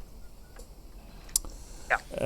The keg, I don't remember how much the keg costs, but First time I've ever bought a keg of beer yeah. to go on a journey and bought nothing else. Just Yeah. Hey. The keg. How much would be in a small keg? How many liters would you say? Well, I just recall that a regular for my brewing days, a regular half barrel keg is like 15 gallons, something like that. So it's like 110 pints, but one of those weighs like 100 and something pounds. No, I'm saying about a small travel keg, like a small keg. yeah. 30 12-ounce beers, I think. You gotta think the size of a 30 pack, how big that is. You know what I mean? Yeah, I don't know what the the encumbrance of that would be. Oh yeah, actually I have it here. Wait a second. It's He'll probably carry it. It will cost 21 pennies in this place. What? 21 pennies. Pennies. So I have 11 pennies to donate to the cause. If you guys want to pick up the rest. Yeah. Just to clear out my pennies. Sure. Let's throw a party. We're coming to Dwarf Town again to get all. Well, actually, the beer here is very good. So at least you are not drinking slop. You are drinking. Even the worst dwarven beer is better than is usually better than your average human beer. So yeah. Anyway, you grab the keg. I don't know who's carrying it, but I just assumed the dwarf was carrying it. We're getting him one of those hats that has the places to hold the kegs on either side. The beer helmet. Okay. Yes. to watch the NFL, right? Yeah. I'm gonna look at Marla and say, like, this is probably our only chance to get any actual supplies we need. Like, should we run out and But just buy a few things just to have them? well, I mean, but what do we actually need? I mean, this place. If I don't, I think I told you that this place is about 6 hours. Sorry, 6 hours. Yeah. Wait a second.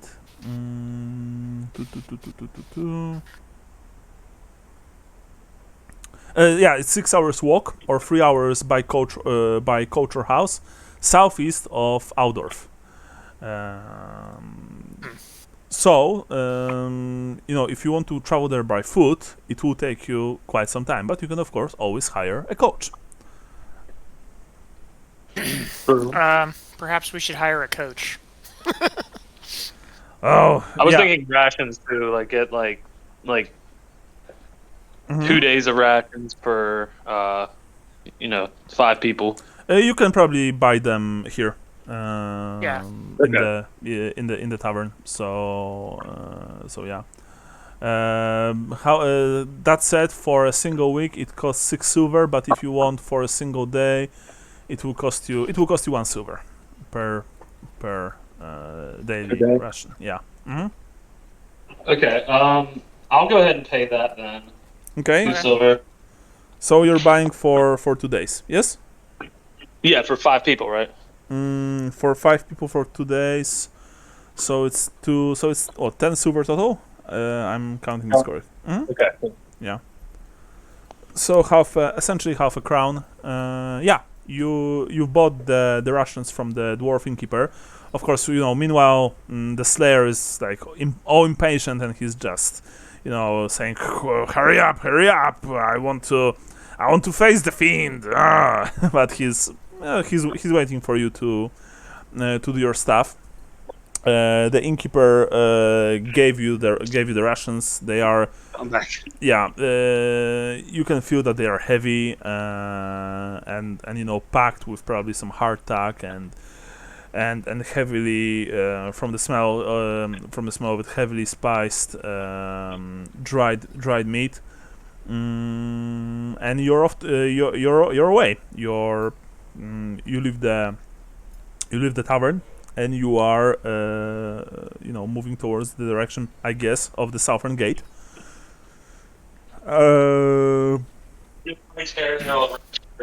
I don't understand, Bran. Sorry, something is yeah.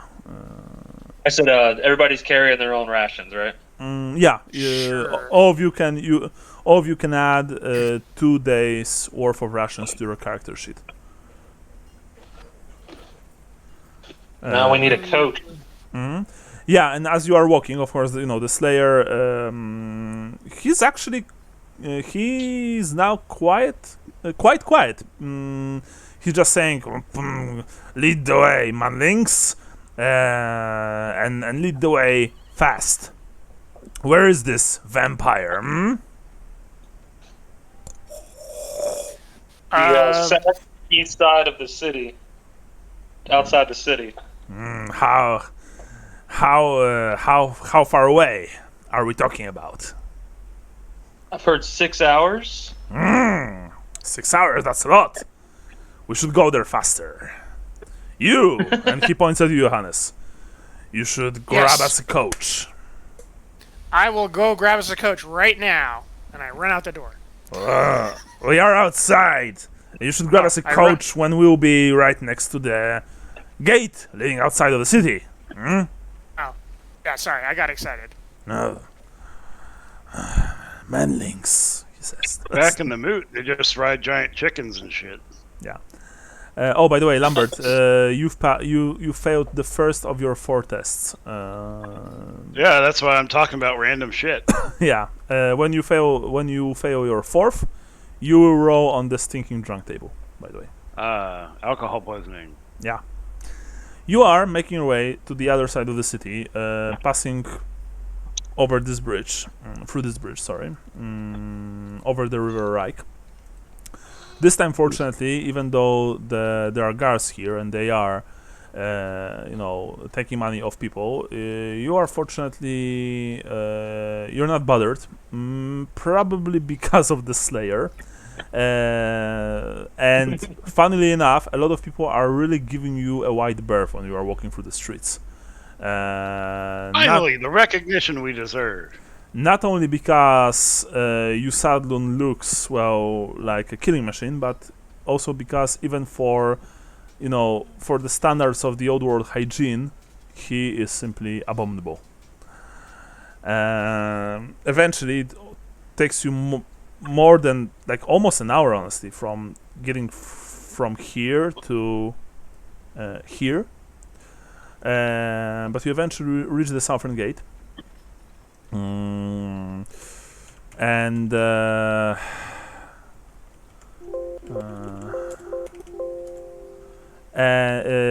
Also called the Witch's Gate, for condemned dark magicians are led through this gate to their execution site, actually. There are, of course, a lot of people still are entering and exiting the city. Merchants, people arriving here from the south, probably maybe even from Wissenland and None. The gate is naturally very heavily fortified, and there's probably an entire company of soldiers here. You see that the soldiers in the livery of Aldorf, or in reds and blues, blue and red. Yeah, and very well armed and armored. They are Not a good proper outfit, not a good proper uniform, like yellow and green. Well, yeah, we are talking about a good honest city, not some backwards shithole, right? I'm just kidding, of course. Stirland is cool. And funnily enough, if there would be more information on Woodbat, I would very, very much like to run a few scenarios there, but there's just not enough info for me to. God, we could go do to anything. another city. Yeah. Guys, let's do something so awful that we get kicked out of Altdorf. Well, that's what happened to you in None, remember, guys? Back in the day. I do remember. Anyway, you are exiting the city, and unfortunately, this time you need to pay a tax, and this tax is pretty high. It is a silver shilling per person. Funnily enough, the dwarf has no problem with paying, and he's not complaining. He's not saying anything. He just takes a single shilling from his very nice-looking purse. It's like. It's clearly a work of art almost. It's like this. It has this this knotted artwork all over it. He pays, of course, only for himself. I just take out the four silver that I tucked back in my pocket from when the barkeep gave it back and just hand that over. All right, and so you're paying for. Okay. No, I'm drunk, guys. You're paying for everyone else. The guard just nods his head when one of the soldiers and says, "Oh, have a nice day, lady, gentleman, and you, Master Dwarf." And Thank you. I'm a Master Dwarf. he's not saying anything. And you hit the road, Jack, and don't you come back. Yeah. And you're walking away from Aldorf.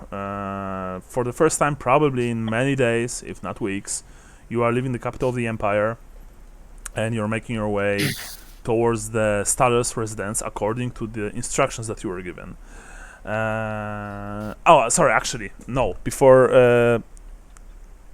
that, you wanted, Johannes, you want to hire a coach, yes? Yes. Okay.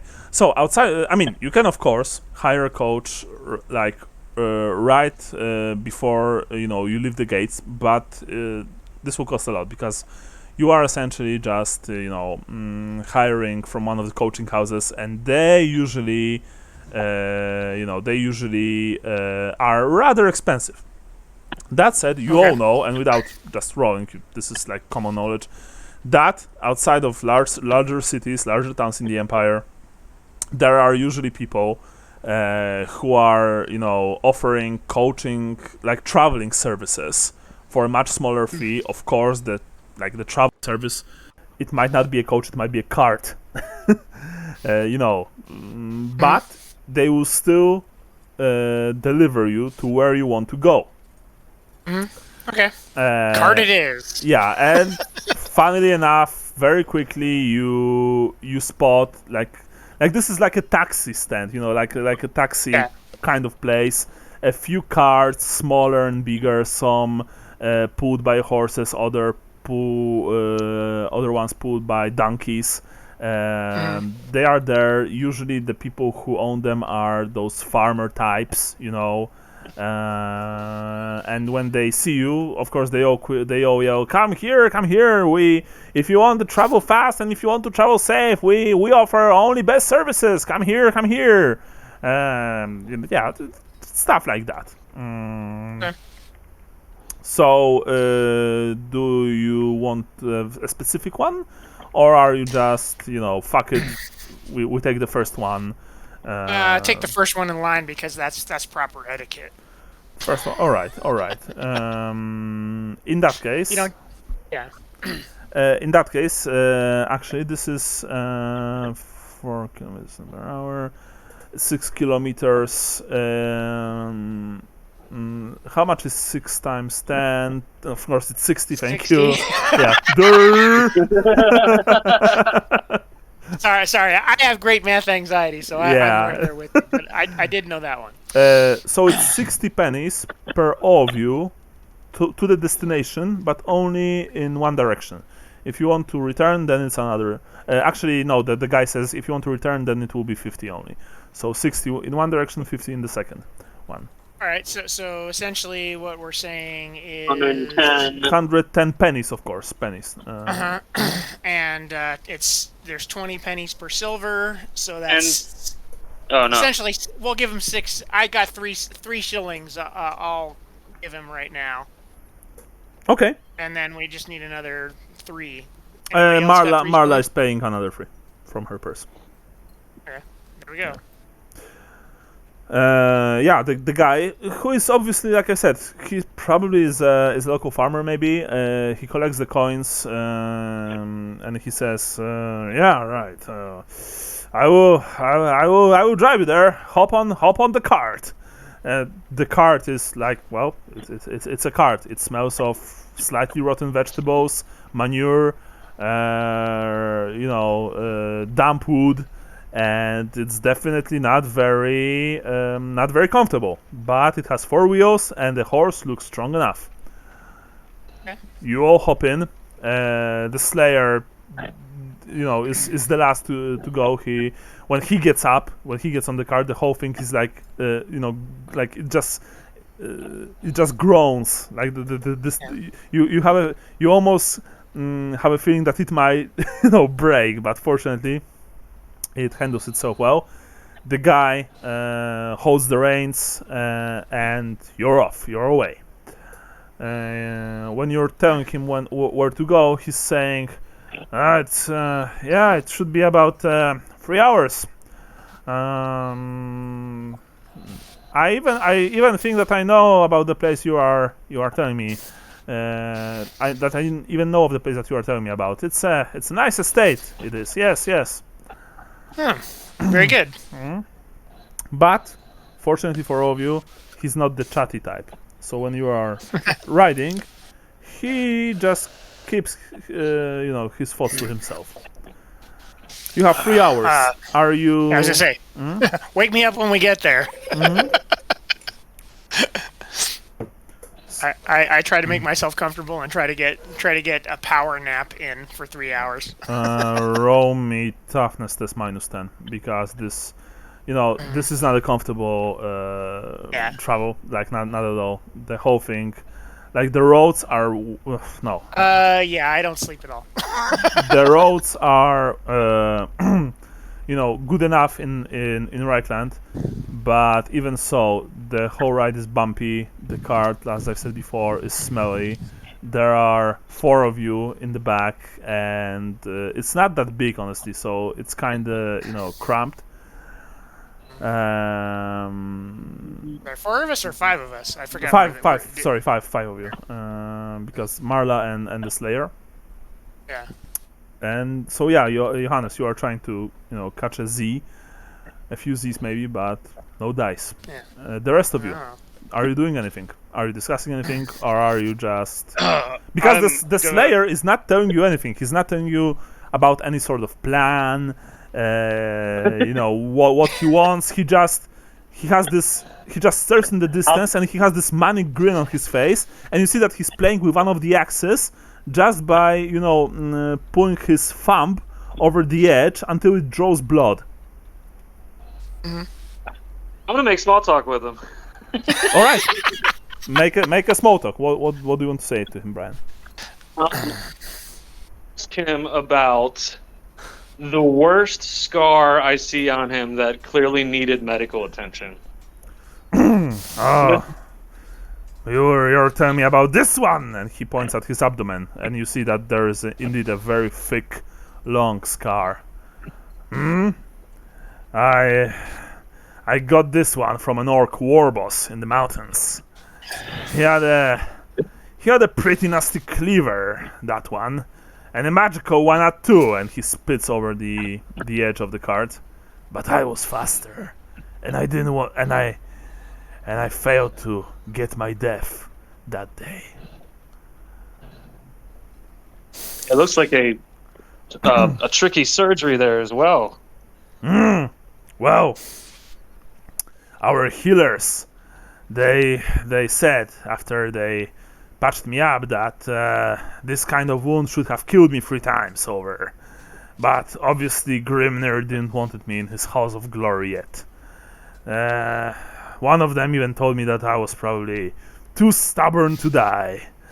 Oh well, I'm sure that this... and to your surprise, he looks at the back of the driver, that this fella that you've mentioned today will be more than adequate. I just hope for your sakes, manlings, and you, short man, that what you told me in the tavern was true. We 100% believe it to be true. We could not go out there by ourselves. There's one of these vampires, supposedly. Okay, when you said vampires, wait a second. Oh my God. Marla immediately just, elbowed you in the ribs. Oh. I start coughing, like, trying to play it off. The driver, fortunately for you, he's probably in his own little world. He's probably you can hear that he's humming something to himself, whistling a bit, and he didn't react, even though he had to hear it because you weren't whispering. When the Slayer saw what you said and saw what Marla did to you, he just grinned at you. That's well, I can see that your tongue is pretty loose, Wastelander. Not usually. Well, tell me what this man did to you that you want for me to deal with him.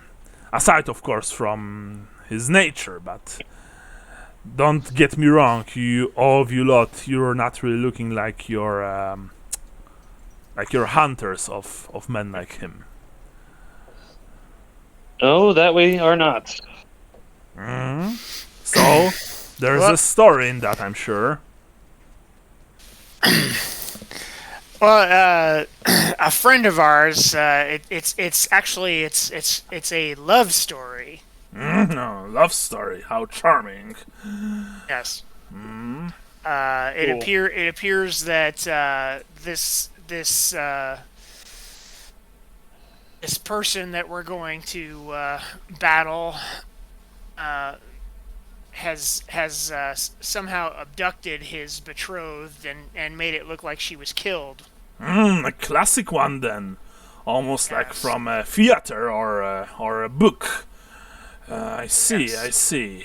So, and let me guess, you've been hired by this man, yes? Yeah, you could say that. Of course. but you don't have the metal to deal with this man yourselves. Oh, yeah, I'm not judging you. Your humanlings are usually on the softer side, except for some of you, like those Sigmarites. They know their stuff. Actually, why didn't you went to them? Well, being a Sigmarite, I did consider it. The problem You is, don't is look that, like one, if you don't mind me saying that. Well, I pray to our Lord and Savior Sigmar. But he's an Imperial. They're all Sigmar. Sigmar. But anyway, as I was saying before we get into a theological discussion, I don't know how familiar you are with the various orders that deal with such things, but I know of your witchfinders, and when he said Yeah. that, this time the driver looked behind his back, and you can see a slight fear on his face, but he's not saying anything. so the problem is when you report stuff to them, you might get lumped up in the collateral damage, shall we say? I see. Well, Which finder were we talking about? God. the famous Wastelander sense of humor. In that, and by that I mean something that doesn't exist. This joke was more dry than the Sons of Nehekara. But I can't. Do we all get to ask the dwarf questions? Oh, Yes. of course. I knew that was going to happen. The guy heard. You're a Slian. Did I get that right? You're a Slian? Come again. I don't Jen, speak. Gin, vodka, bourbon, rum. He's just listing them off on his fingers. Scotch, wine, mead, I pat the Ale. halfling on the head. beer in bottles, glasses and pints, all dark and pale. What do you like? You're telling me what kind of drink I like? Yeah. Do you fancy a drink? I The do. barkeep called. I do, but not now. I only drink when I fail to meet my death, which hopefully won't be a case after tonight. Oh, that's so edgy. I'm gonna So dark. So I'm dark. gonna go into Lambert's bag and look for his rations to get him some food. Okay. Lambert. You notice that Lambert is actively chewing on a piece of salami. Yeah. Johannes, do you know anything that would help in this situation? Let me see if I have something in my bag. Okay. I raise my glass to toast the drink, whatever form it takes. There's nothing finer this wide world round than the stuff the brewer makes. Should I just do a luck like a Whoever 50-50 first roll? made hops to beer was such a clever sort. The only drink that's better here is Oh. beer. Lovely glass of port. I guess I should have said what 50% was. Yes or no. So I will do it again. So under 50% is I have like some Alka-Seltzer type thing. Over 50% I do not. Okay. But beer is better in a mug, drinking at a bar. God damn it. It can make strangers into friends, no matter Of course where not. you are. Nope, sorry, don't have anything there. Good stuff. So we drank a toast the last of the night, then drank another there. We would have drunk all night long, but the barkeep was her brother. I'm gonna keep him eating, I guess, because there's nothing else to do. It keeps my mouth shut. I mean, the little man here clearly likes to drink, but he also clearly doesn't have a head for it. How embarrassing. Well, anyway. You know. So anyway, after we reach this place, do you fine lady and you scruffy gentlemen want to join in on the fun, just let me tell you, I'm not sharing this fellow with any of you. No. Lambert is just munching silently and just goes. Clenching his fists. We would not dream of taking away any of the glory or death from you. That said, I could use someone to make sure that the minions of this individual, and I'm sure that there will be minions, are kept off my back. You see. Yes, we will do our Minions. best. Yes. Familiars. Vile men. I know what it means. Vile I'm a men doctor, goddammit. who sold themselves to darkness, because of course only men can reach such low as to become slaves to darkness. Even elves are not as vile. Well, most of them anyway. You have a feeling that he just insulted you. You know. But Second. yeah, but again, he doesn't seem like he's like maybe. I mean, he probably is aware, but he doesn't give a shit. And anyway, the 3 hours eventually pass, and you reach the. I mean, along the way, of course, you met.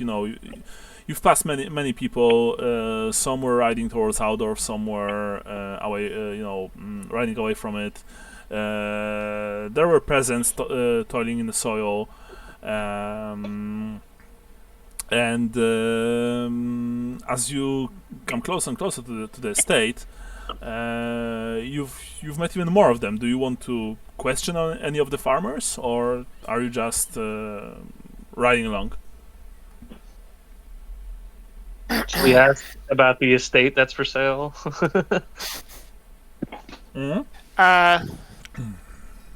Sure. Wouldn't hurt. Marla, by the Yeah. way, is incredibly quiet, and you can see Gustav that she is genuinely afraid. She probably didn't expect it. I mean, she knew that this would happen, but knowing and actually taking part of it are two different things. Even so, of course, she's not looking like she wants to. Sorry, what? Right? Come again? I'm not gonna say anything, but I'll put my hand on her shoulder if I see she's upset. Yeah. She grabs your hand and she's like, just pats it, and she's saying, "Oh, fine, oh, fine." Which you have a feeling that, of course, it's not really, but it is what it is, as they say. Anyway, so what? You're not stopping the cart to speak with any of the farmers. Is that correct? Yeah, I think we should. Okay. Johannes? Okay. Yeah, I mean, I'll support that. Yeah. Lambert, you are. They might have beer. You are actually wondering what will happen to Lambert right now, given the amount of drink that he put into himself. But you ask the driver, whose name was, by the way, Otto. Good imperial name. Yeah, honest one. To stop the coach for a second, who goes down?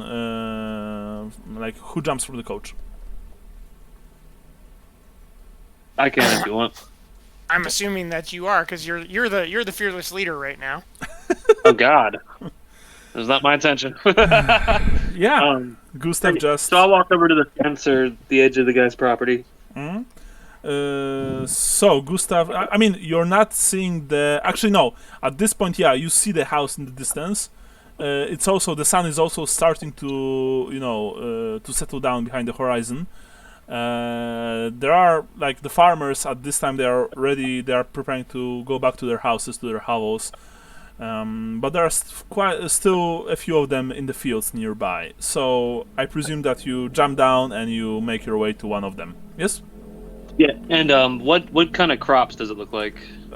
I don't know what kind of crops are harvested around August.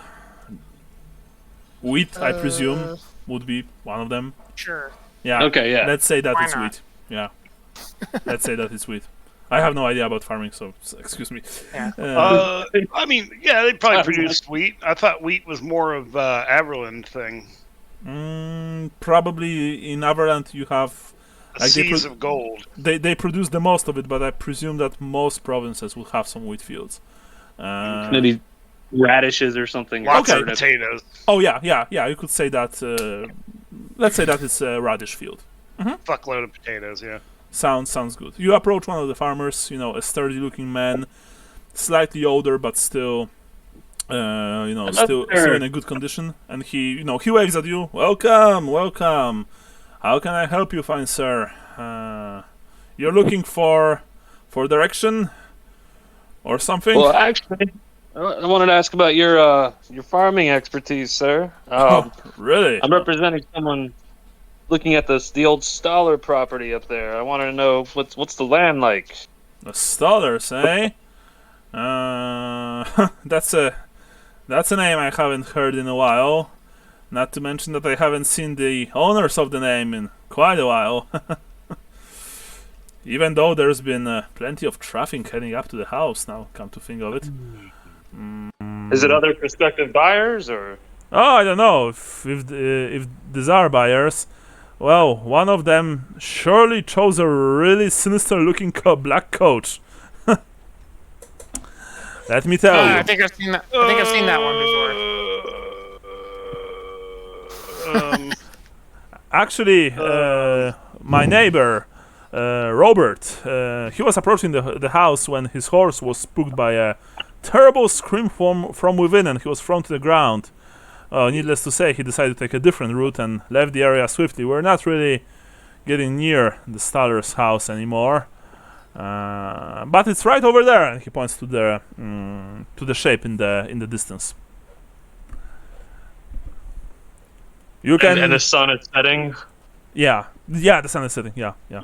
You can visit it yourself if you wish, so good sir. The Stollers, they were always generous people and very, very honest, very noble. But like I said before, we haven't seen them in a while. Oh, thank you for your help. Anytime. May Sigmar bless you. And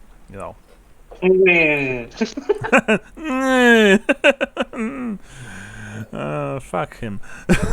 Anyway, of course, I mean, he just nods to you, takes his farming implements or whatever, and just goes back to the way, probably the way. Back to farming. Yeah, the way his house is. You return to the cart. You jump on. The driver Otto asks, "Can we go?" Yeah. Thank you. I had to take a pit stop. Yeah, giddy up, he says, and the horse slowly starts trekking towards the entrance, towards the house. Otto asks, "Where do you want me to drop you all off? Eh? Right at the gate or earlier?" Maybe a little bit earlier. Definitely earlier.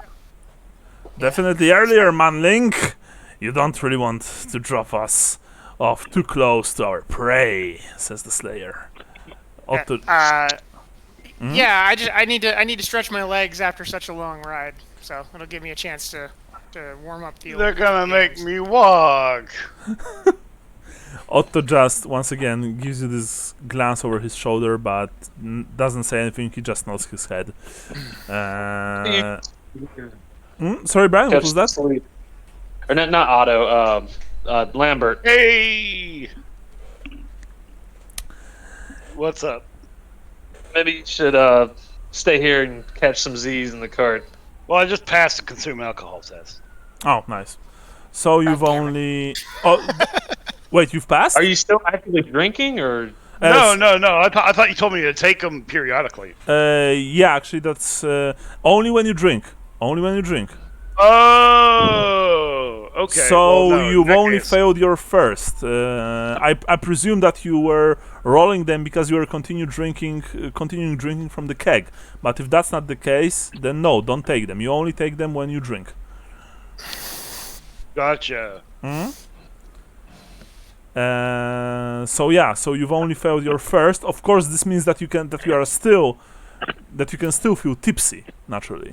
But That's fine. I'll oh, accept that. tipsy's fine. Yeah. Liquid courage, you fuckers. So you take a swig. No, I'm done for now. There's only so much beer you can stuff into this pie. Beer pie. Good stuff. I take out a lead ball in my sling and I just like I want to kill things. We're almost there, little man, says the Slayer. Hold your horses. Then don't worry. There will be plenty for everyone. Except the man in question's mind, of course. Eventually, Otto stopped about 150 meters in front of the estate. He says, well, you wanted me to drop you earlier, so I think this is a good place. I will remain here. Oh, that's very nice. Thanks for being an accessory. Just so you know, he actually didn't cut that, fortunately. But he says, just so you know, it's getting quite late, and the roads here are generally rather safe. But I would appreciate if you would, do whatever you need to do quickly. Oh, yeah. We don't intend on doing anything slow. Thank you. And so, with all of that, you jump down. I was gonna say, should we tell him to look for the building catching on fire as a signal? I whisper that to to Lambert. I go over and I whisper that to the dwarf. It's like, should we set the building on? We're setting something on fire. Well, let's start with killing a vampire. Then we'll see how But we deep. could set the building on fire, and then he has to come outside. I don't want to burn him. I want to kill him with my axe. I want to look him in his furrow eyes as I take his cursed existence from him, as I turn him into dust. God, you're so fucking metal. I know. It's fucking awesome. No, of course he didn't say that, but he's like, well, thank you. I was a metallurgist back in the day, before I took the oath. Yusuf, this is your chance. How'd you end up in the wheelchair? I'm not going there. Sorry, Brian, what was that? I said I'm not going there. Yeah.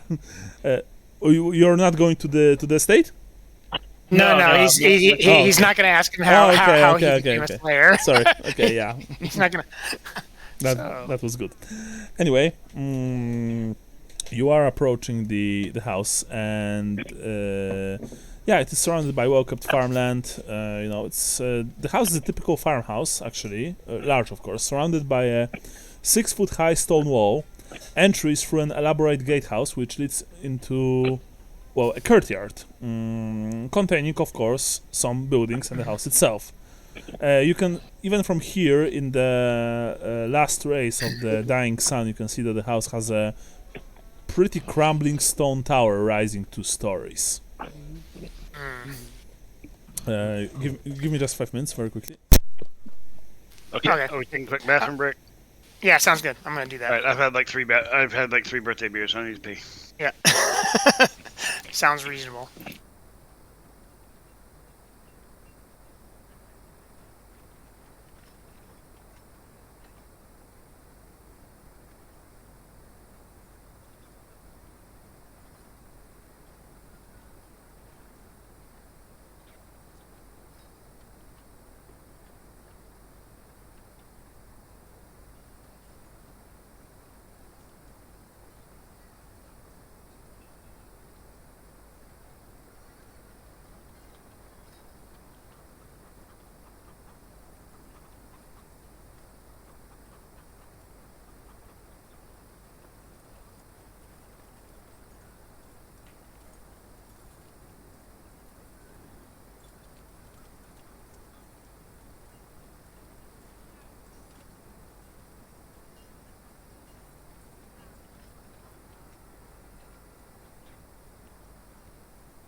All right, all right.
I'm back.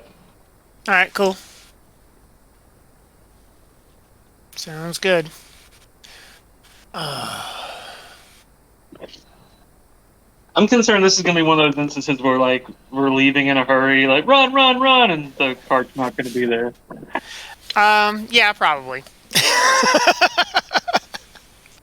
But, you know. I was thinking, like, oh, shit-faced Lambert's not so bad right now. Let's just leave him as a place marker in the cart. Yeah.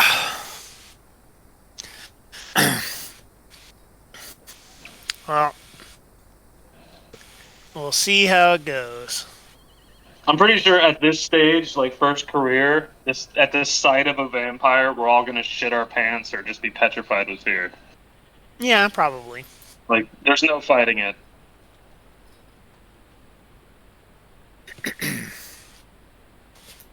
Well, that's what we got the Slayer for. There might be some minions though.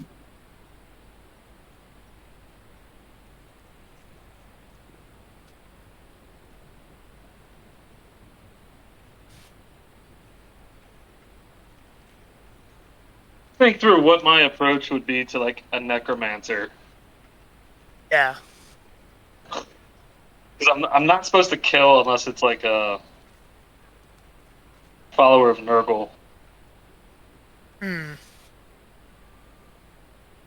Like if something's already dead, I guess you kind of bend the rules there. You know what I mean? But Yeah.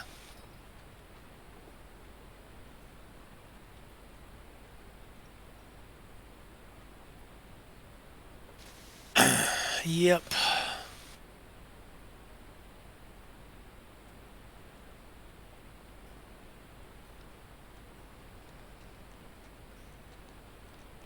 stop hitting your ball. Stop. Oh man, our dog. So our dog has. Was it 2 weeks ago, a week and a half ago, something like that? I took her to the vet because she was like scratching her belly a lot, and it seemed like she was scratching her hair off. Yeah.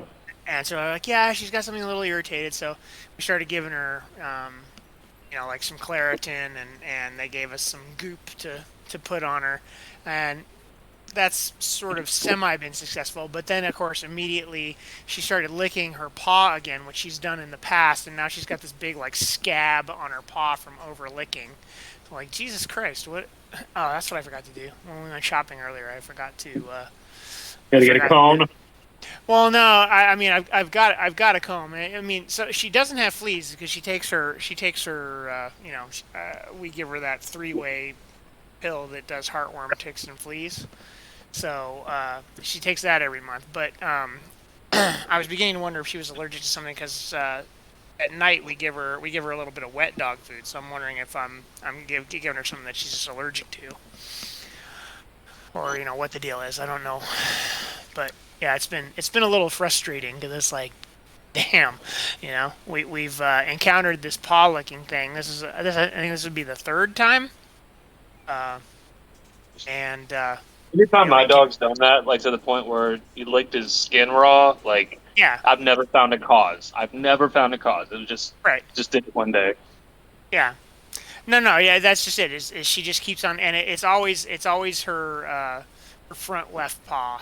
she's just licking the shit out of it, and then it gets kind of scabby. I think it's something that's making him nervous most of the time. You know what I mean? And like we just don't know what it is. Right, exactly. Well, that's what I'm trying to figure out. Is like, what can we do?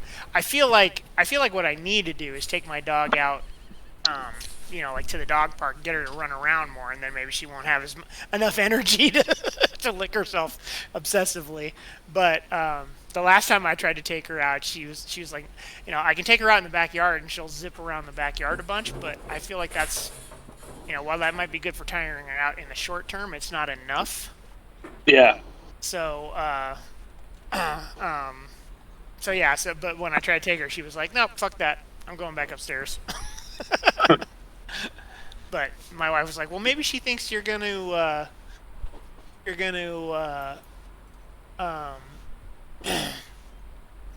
her to the vet again." I'm like, "Oh, okay, maybe. That could be." Yeah, my dog needs a long walk every day. Like, yeah. His body deteriorates. I can say deteriorates without it. Yeah. Yeah, we don't take her. Hey, what's up? I don't know if Big Daddy's back yet or not. Michael went away? I thought he did. I don't hear him, so I'm assuming that he stepped away from the keyboard for a little bit. Yeah, I think we all took a bathroom break. Mm-hmm. Yeah. Okay, so let's wait. As we all stumble towards the towards the gate. Mm-hmm. Yeah. Well, towards the edge of the property. Yeah. All right, there you are. Okay, we're all here. Nice. Yeah, let's do this. Let's kill death. Yep.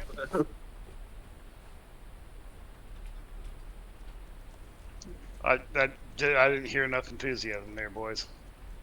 Yes, we will kill death. Yeah. Yeehaw. Yeah. Or die trying. Oh, Yeah. we just lost one. Yeah, you've disappeared, Sean, from roll 20. I disappeared from roll 20? Yeah. That's weird. Oh shit! What a great superpower. Oh, now you're back. I'm back. Okay. I thought I was talking to Johannes and he just disappeared. Marvel's really running out of ideas. The incredible disappearing man. Well, anyway, you all came down from the cart and you are making your way towards the estate. Slayer, of course, is going first. He has his two small axes in his hands. You are walking behind him, I presume. Yeah. On the both sides of the road. Are you drawing your weapons? Yeah. I'm gonna pull. I forget what weapons I have. I think I have a cudgel and a dagger. Mm-hmm. If I'm not mistaken. So I will pull out both of those. Yes, I have a club and a dagger. Marla also pulled her club and her dagger as well, but she's holding it very, well, untrained, like you could say. Lambert, what about you? I've got a sling, a dagger, and a pumpkin.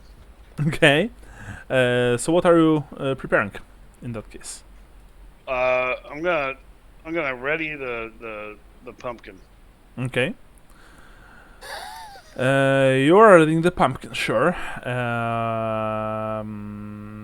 And you, Gustav? Is a quarterstaff two-handed? Yep. Okay, quarterstaff's already out then. Mm-hmm.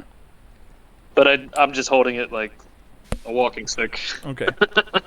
As you are making your way to the gatehouse, the gate, you can already see that the gate is slightly open. Actually, it's not open like all the way, but it's not locked. Oh, I just remembered the term for servants of vampires. They're called thralls. That's good to know, Manling. Oh man, you're so smart. Is math related to science? Yeah, I think it is. Thanks, Mr. Dwarf. Oh, you are asking. I thought that you were asking in mechanical game mechanics sense. No, In real life. Okay. yeah, in real No, life, I'm a little bit buzzed, but I'm not that far. Okay. Anyway, Like, it's 2 p.m. on a Sunday, and I'm already like this. you 3 are. more to go. My advice is to keep on drinking. Yeah, I've got a whole sixer of my favorite beer, and I'm gonna drink the rest of it. That's the way. Sorry.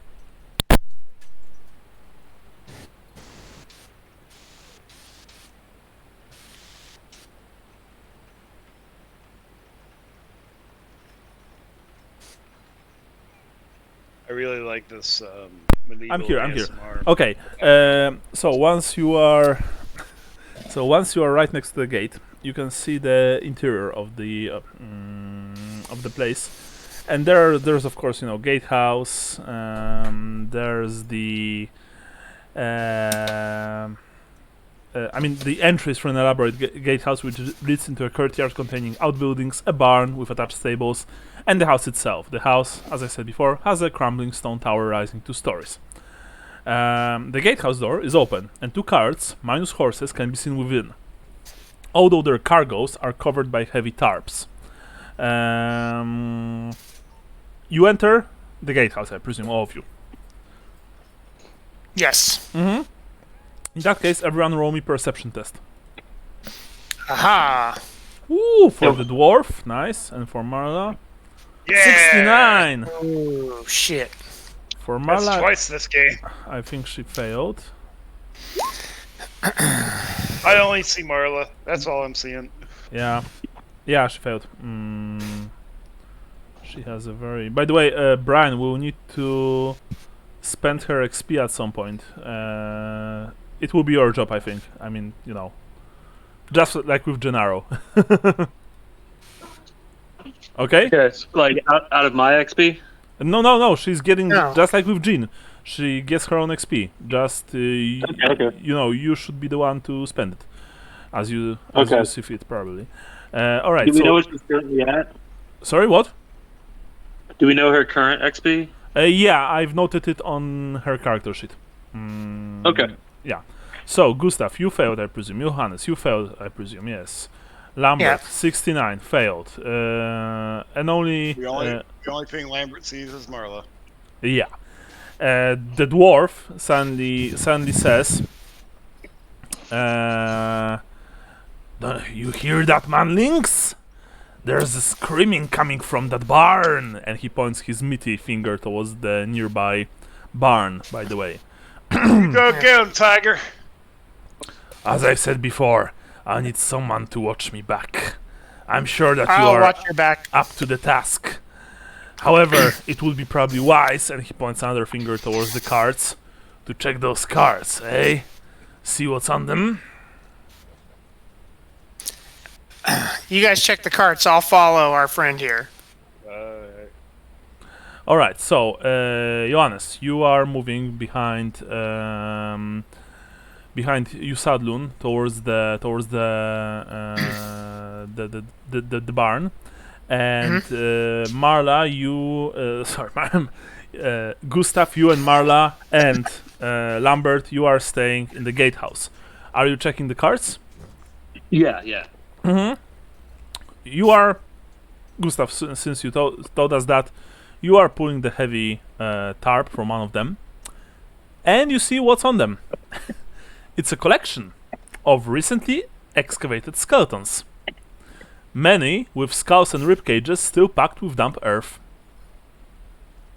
Roll me, all of you, willpower tests. This is not, by the way, this is not for insanity points, so don't worry. Oh shit! I would like to re-roll that, please. I have 1 luck, and I would like to re-roll it. Yes, unless you get a botch, in which case, yes, you would get an insanity point. Okay. Oh, no. It's still a failure, but whatever. Okay. Lambert, Gustav failed. I'm going to roll for Marla as well. I'm assuming I don't have to roll for it. No. You are working with the dwarf. All right. All of you are, you look at this and you are like, "Ooh!" doing something like that. Johannes, you probably turn around to, when you hear that. Dwarf does as well, because you hear this yelp of surprise and fear behind you. You see your comrades in the gloomy darkness of the gatehouse. They're looking at something on the cards. You don't see that, of course. But since Gustav, Lambert, and Marla yelled, now I need to roll. Shit. Failed. Okay. Gustav. Dwarf, it's a good sign. The dwarf is he looks at Johannes. Come on, manling, I'm sure they'll handle this, whatever it is. Let's find a good death, eh? Yeah, I figure if they're not dead, that it's something they can handle. Yeah. Gustav, Lambert, and Marla, you are all waiting a few seconds to see if anything happens, because you did, yelped rather loudly. But nothing happens, honestly. Everything is alright. Oh, man, let's set it on fire. Set it on fire. We cremate everybody. Come on. Okay. And now. I think we should go with the dwarf. Yeah. I mean, these are. I heard, says Marla. I always thought that it's illegal to exhume a grave in the Empire. That the Temple of Mor frowns upon such things. Well, you need to frown harder. I've done autopsies before, but I've never seen all this at once. You can see Gustav without any rolls. You can see that they've been very recently dug up, and they're only on one card. You presume, given the smell coming from below the tarp on the other one, that it has a similar collection. And there are quite a lot of skeletons here.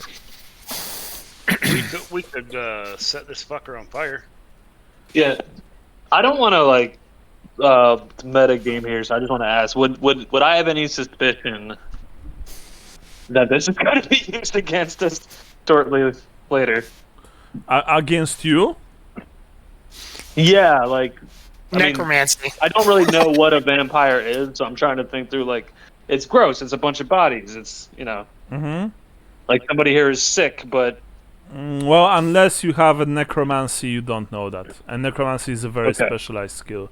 You don't know if out of the game, if a necromancer or a vampire could animate those bodies. Unfortunately not. This is a very specialized knowledge, only elbow for witch hunters, Templars of Mor, agents of the Shroud, stuff like that.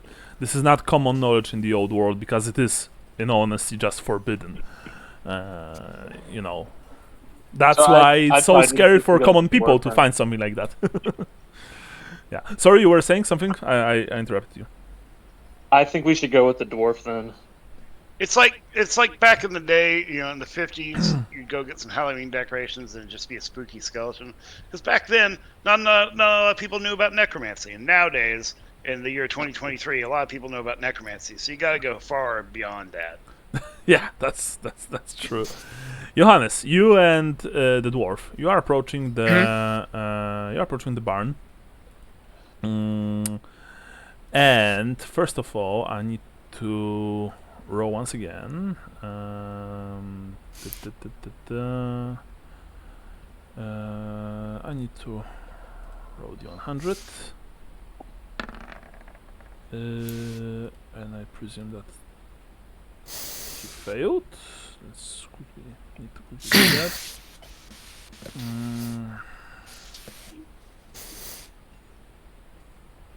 Second. Oh yeah. And you hear, without any rolls, you hear screams and quiet screams, but still yelps of pain, and generally someone having a very bad time inside. And you also hear laughter. Two men. That might be a cooking shame. Two men laughing, and Johannes, you can hear, the sounds of, cutting of striking someone, and this horrible, sadistic laughter coming from behind the door. So, says the Slayer, are you ready, laddie? Let's kick it in, Thunder Goat. Yeah. I mean, Thunder Goat. And he's like, knock, knock, and just runs towards the door, both axes drawn, and just tries to smash the door down. And I'm rolling right now. And yeah, he passed. By the way, I have his stats.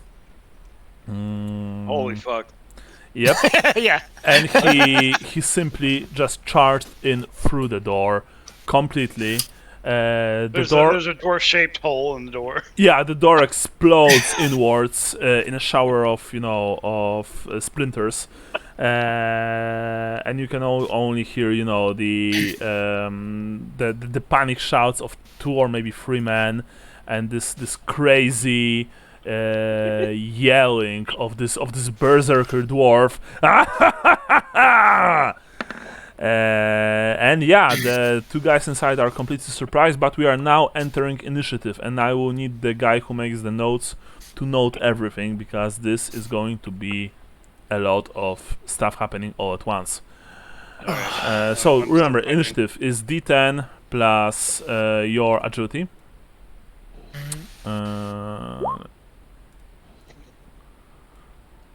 And okay, Johannes has total of 44, yes? Yep. I don't know what the no valid token means, but Okay. Marla has a whooping of 37. Well, that's actually not that bad. Good stuff. What's yours? 53. Now I'm going to roll for the 2 guys inside. I'm of course going to roll separately for them, because actually they have, I think, separate profiles.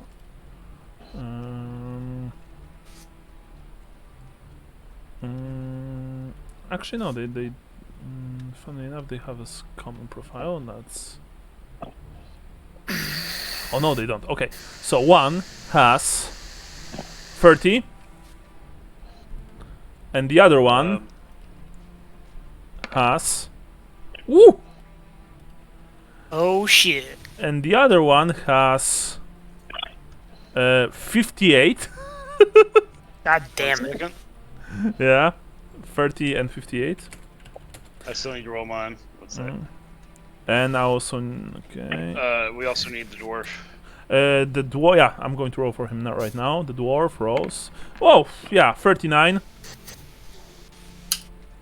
The dwarf, by the way, if you're wondering, he's on a giant slayer carrier. So he's not a troll slayer.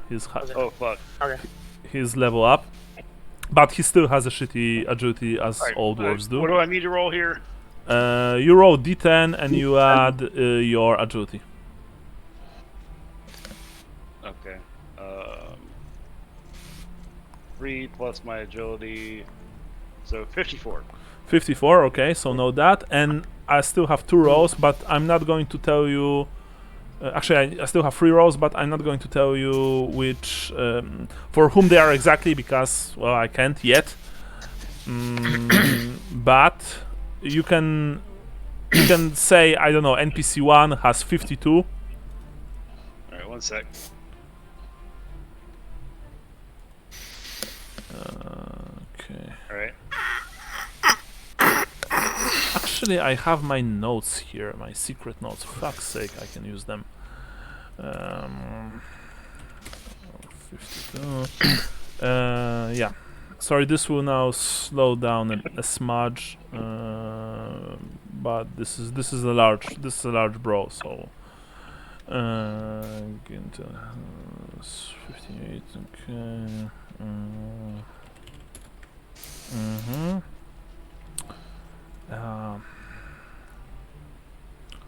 Plus 30.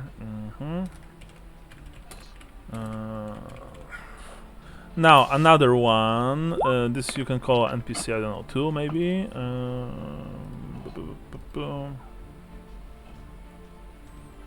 He has 46. Gotcha. And the final one, I'm going to roll a total of... Ooh! Jesus.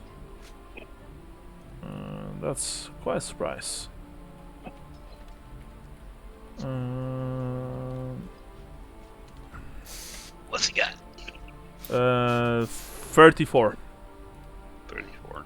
Mm-hmm. All right. While you guys are doing your action stuff, I'm gonna rearrange those into order. Yeah. So, So I good. think who's first? It goes highest to lowest, right? Yeah. Always has those. Okay. Mhm. Whoever got So, to 54 so far. No, 58. No, there's the assailant in the barn that has a 58. But Okay. he's surprised. He's not doing anything this round, as well as the guy with 30, because they failed their perception test, so they are both surprised. So, So it goes to me then. so Yeah, what's let your it go. action? All right. So I'm still at the gatehouse, or we rejoin? No, you are still in the gatehouse. You were discussing while they were moving towards, and when you said that maybe we should follow the dwarf, that's when the dwarf charged the door and just broke them, jumping inside. I'm gonna run out, back out to where I can see the barn. Mm-hmm. And can I more or less make out that there is now a hole in the front door? But you have two actions. One is movement, and you can do something else, or you can take the whole action to move all the way if you want, or I just guess I'll take the whole action to run out towards them. towards the entrance. Yes. Yep. Okay, you are running towards the entrance as fast as you can. How much speed do you have? Not much. I'm a halfling. My speed is 4, so my run is 24. Okay, so if you are running, running, then you reach the door right next to Johannes. Who's after you? After me, 1 sec. I'm getting there. Is Gustav. Gustav. So okay, so we should do this like this. I'm also going to note Lambert. How much do you have, Lambert? 54. Yes. Yep. Gustav, how much do you have? 53. 53.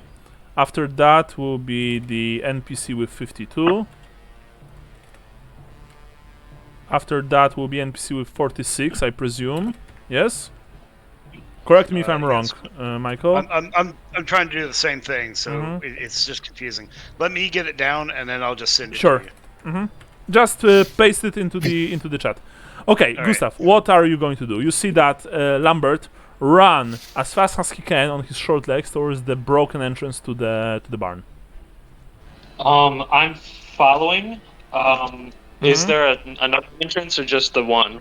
You can only see the main entrance broken down. There's inside there's a slight glow because there's obviously a lamp or maybe a torch there, but even so all you can see are dust and the silhouette of a dwarf who's just charged in laughing maniacally. You don't see much else, but you hear shouts of surprise and screams of surprise. What's your plan? I'm following Lambert then.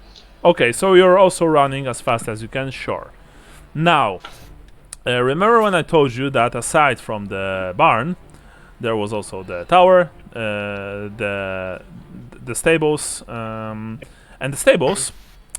The door to the stables explodes, and a shape emerges, and this shape is horrifying. This thing is not a man. Even maybe once it was, but you're not really sure.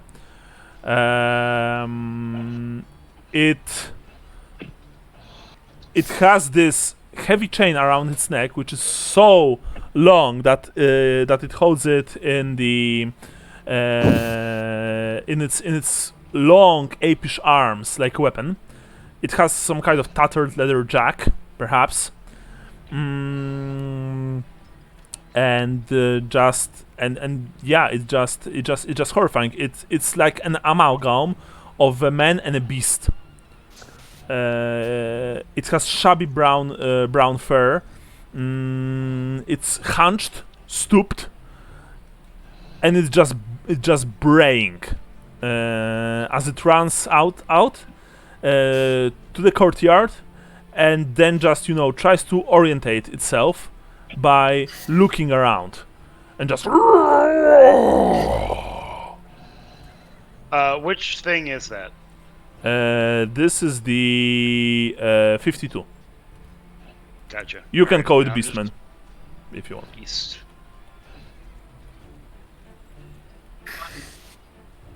Is there a map for this? No, sadly not. If you really want, I can write one. I can draw one, even though I hate this. The theater of the mind. Come on, guys. Yeah. I think just as long as I know where There this you go. new thing is in relation to the. Mm, Because there was the dwarf ran in, then I will Johannes, go right back. I'm sorry, I have to skip out. Then again. I'll be right Lambert, and me. Okay. sure. So is this thing behind us or between us and Yeah, I'm going to tell you in a second. Actually, that's a good idea, Brian. I need to roll. I need to create this. Let me quickly draw. This is going to suck. Okay, so like, if this was the gatehouse, yeah. It's below the maps. Okay, got it now. I was like, maybe I need to zoom out a little bit. Here's the main estate, let's say. Okay. House. I'm just going to call this house.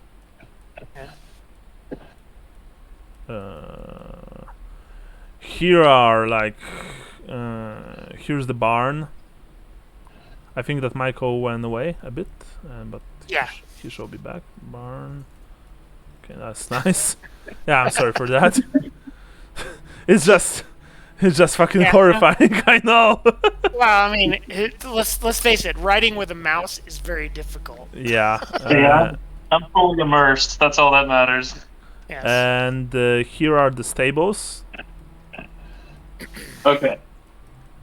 I'm just going to call it stab. The stabbles. The stables. Sorry, Brian, what were you saying? So when this thing runs out, it could potentially cut us off from Johannes and the Troll Slayer. Yeah, because the stables, a barn is connected to the stables. Like the stables are attached, of course, and the tower is going to be here. It's much wider, but I'm going to just call it like this tower. And yeah, and of course, there's the wall that I've described previously. Yeah. Now the door are here. The thing, the beastman actually, is right now here. It just emerged, and it's not doing anything except for orientating itself as to what's happening. So this turn it just run away. It just run out and just it just looks what's happening. So now I'm going to Gustav. You are here. Okay. Johannes, you are here. Lambert, you are here. Marla is still, let's say, somewhere here. The dwarf, and he ran inside. He's inside. Yeah, so that's how this looks. So after that we have NPC number 2, and I need to see who this is. Okay. He's doing what he's doing, and that's it for this turn. For him, the dwarf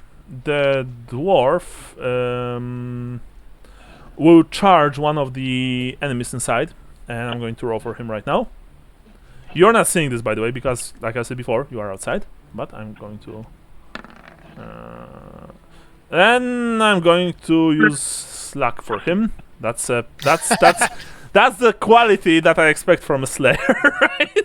Jesus Christ. Now much better. By the way, he only has a single luck point, so Okay. he's attacking with his single. I mean, he has two-hand access, so that was that, and he struck one of the men. I'm going to roll damage right now. Oh, nice. That's a pretty good roll. 6 plus his strength is... So it's 10, but it's 11.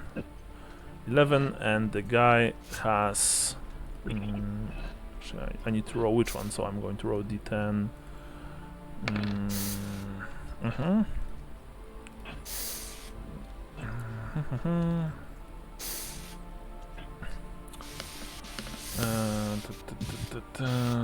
me quickly see. Oh yeah, here it is.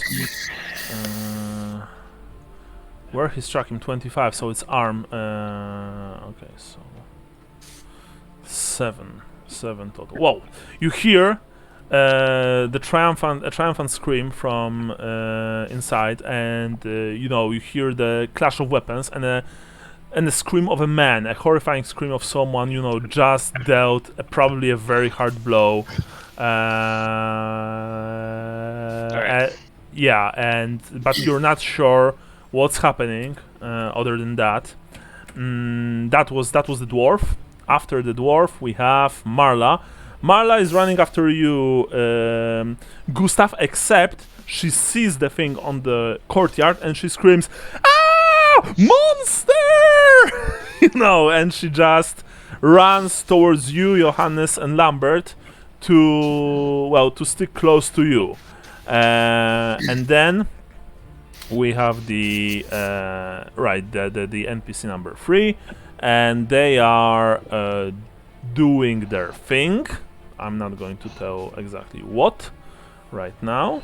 And finally we have the Barn Assailant number 1. Doesn't really matter because he's surprised, and we have new combat turn.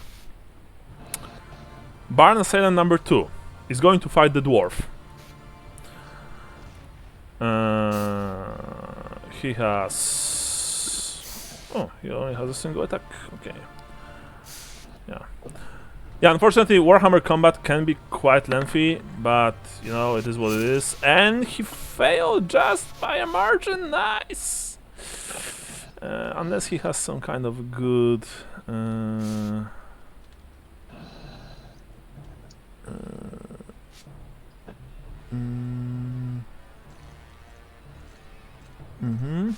Yeah.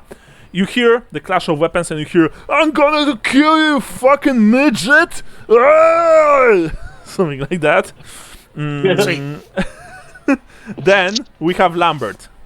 What are you doing? By the way, Lambert, Gustav, Johannes, without even rolling, you see the thing on the courtyard. You see it because it stands on the outside in the full view and just swings its chain as it looks on you with its, with its horrible red eyes. Yeah. How far am I from that thing? You can charge it if you want. Oh, I don't want to charge it. How far is it? It's close enough. Is this the right answer? Very good, very good, very good.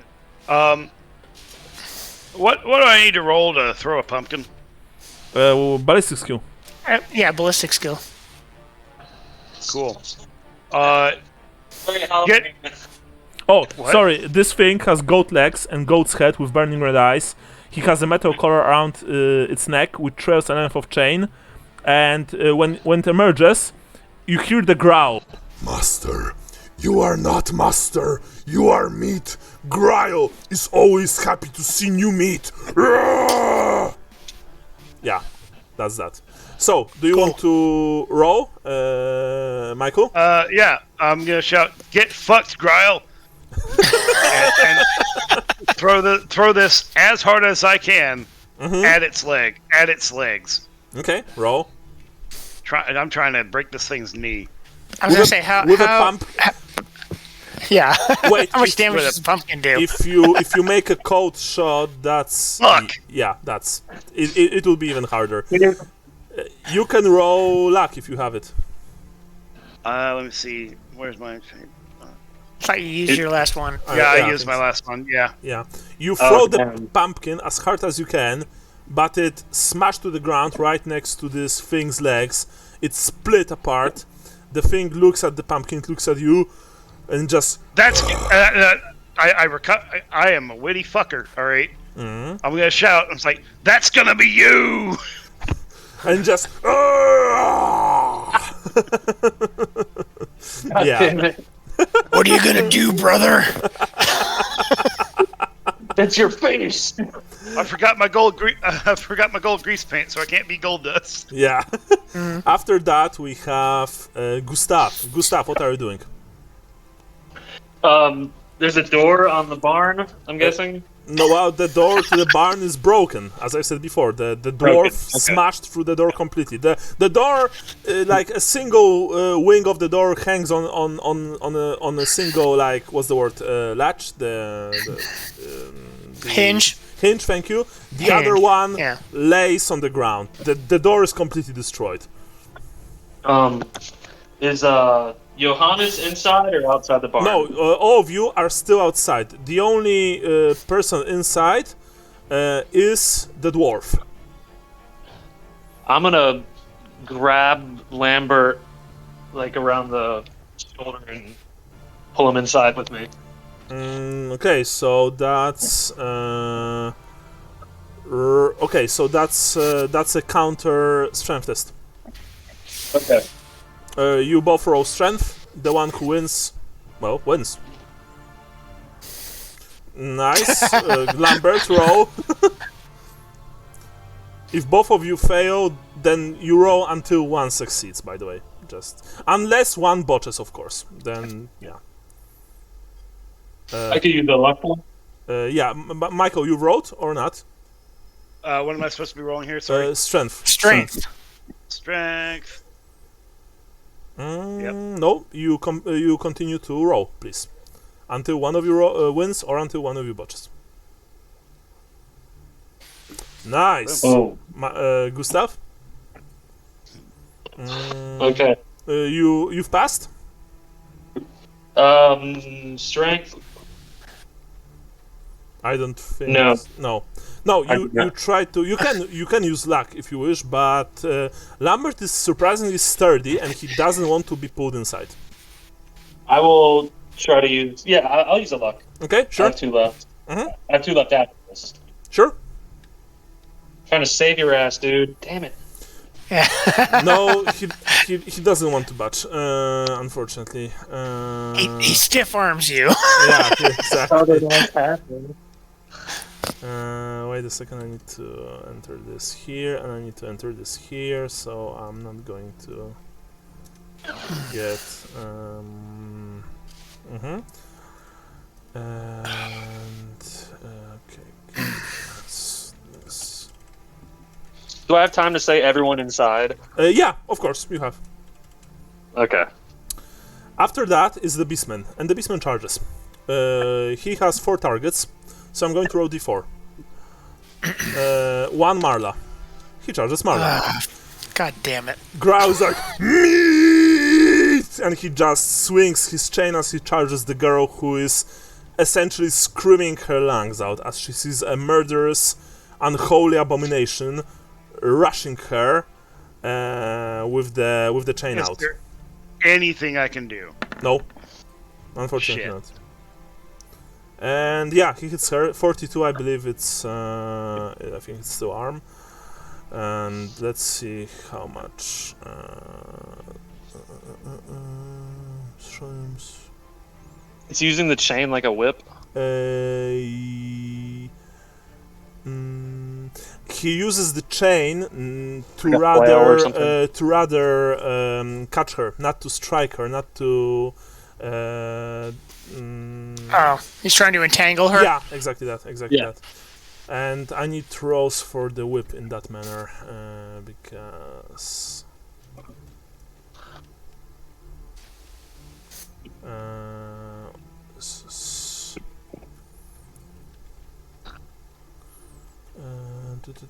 Yeah, it's. Oh yeah, here it is. Yeah, she can't really. I mean, she can. No, she can't really parry it because she didn't declare that. Okay, so the thing. It just caught her with the whip, and all of you see that the whip, coiled around her, it will actually do some damage because this is a very strong creature, and it attacks with With the chain. yeah, with chain. So it deals 3 damage to her, but I think she may have 3 toughness, honestly. Yeah, she has toughness 3, so nothing happens. Bruiser. Yeah, as I said, it tries to immobilize, not damage her, but you all know why this thing does that. It wants to feast in peace on its prey, but the girl is caught. You all see that the chain whipped around her neck, arms, torso. I'm going to quickly roll the 100 for her. She lost the grip on her dagger, it fell to the ground, and she's like, screaming completely. The thing has her. Now, the other, the 40s, the NPC number 2, he's doing his thing. Slayer. Slayer is just unleashing a flurry of attacks on the poor sob inside. And the attacks, only 2, but still. Yeah, that's a botch. And he doesn't have any more. God damn it. He cuts his own foot off. I mean, I have a special table for that, so we shall see. We give him a luck. No, sadly you can't. Okay. I mean, he is a very strong NPC, so I was thinking if I should even give him a luck. So 1d10 now. 8. I don't remember if it's. Yeah, you hear the clash of combat, and you hear the dwarf yelling obscenities. Essentially, you don't see that, but what happened? His weapon clashed with his opponent's guard, and it jarred him so much that he lost his second attack, and that's that. Because on these tables, the higher you roll, the better. The lower you roll it's the bad stuff, especially if you roll 1. Okay. After that, we have Marla. Marla will try to slip away. She needs to make the an agility test. Do so. And she failed. She failed. Sadly, she failed. You see that Marla tries, to slip from the bonds, from the iron chain bonds, but no dice. And suddenly, from the tower, arrows start flying. Oh no. And yeah.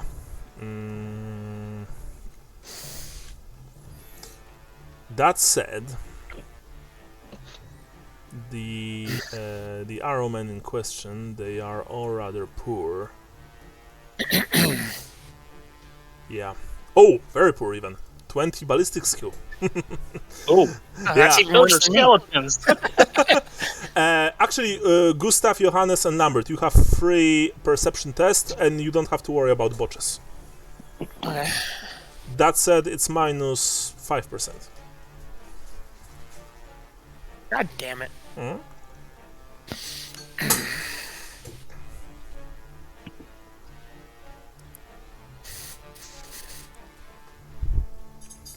What am I on perception? Yeah, Yeah. I failed.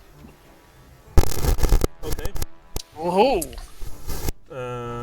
Lambert, you see a movement on the top of the tower. You see 4 figures are standing on a balcony, and they are readying their bows.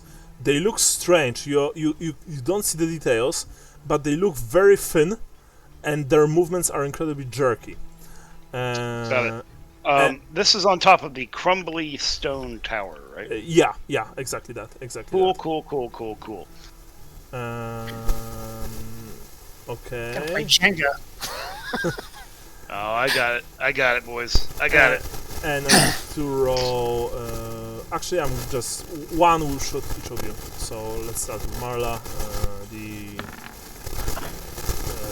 failed. Now let's go with Gustav. Failed. Now let's go with Johannes. Yeah, it goes to your head, Johannes. Fucking hell. Shit. And I'm going to roll for Lambert just. It Of course, I have zero points head ready. arm. Yeah, and I need to see what kind of bows do they have. Yeah, it's a single bow, so I think it's strength Maybe I'll 3. take out my eye and I'll get a cool eye patch. Yeah. It's 4 plus the bow is strength. Okay, well, I've got a 3 toughness at least. Yeah. Let me quickly check one thing. Yeah, Get it's a cool strength 3, scar so on my it's. cheek. How much toughness do you have? 3. So 3. 4 plus 3, 7 minus 3, 4 times 2, 8. So it's 8 damage total to your head. Fuck. Okay, I forgot about double damage to the head. Yeah, Yeah, that's It's not a cool. crit though. that's not good. No, I don't think so. Okay, well, that is 2/3 of my total hit points. Suddenly, "Ow." right next to you, arrows start flying, and Gustav and Lambert, you hear Johannes cry out in pain. Johannes, an arrow grazed your head, opening a nasty gash. As it embeds itself into the mud. It hurts like hell. Calm but- down, we have a doctor. Yeah, but you are still standing. And a pharmacist. Yeah. Actually, wait. He'll give you a haircut. It'll heal everything. Johannes, where were you in the initiative order? Because I think I skipped you. I'll bring well, it up. I had a what did I have? I had a 4 Johannes 4. is number 6 in our order. Oh, I've missed that completely. Sorry, Johannes. So in that case, you can do something first if you want. Yeah, well, what I was supposed to be watching What's His Nuts back, but when I see Marla get tangled, I run to Marla and try to help her get untangled. Okay, so you would still be shot in that case, but of course you can still untangle her, but you need to roll an agility test. Agility. Yeah, baby. Here's a cartwheel and a somersault on the way Yeah. over there. Nice. I am Neo. Right before you were shot, you've managed to take the chains from the girl. She's free, even in this dim, half light of just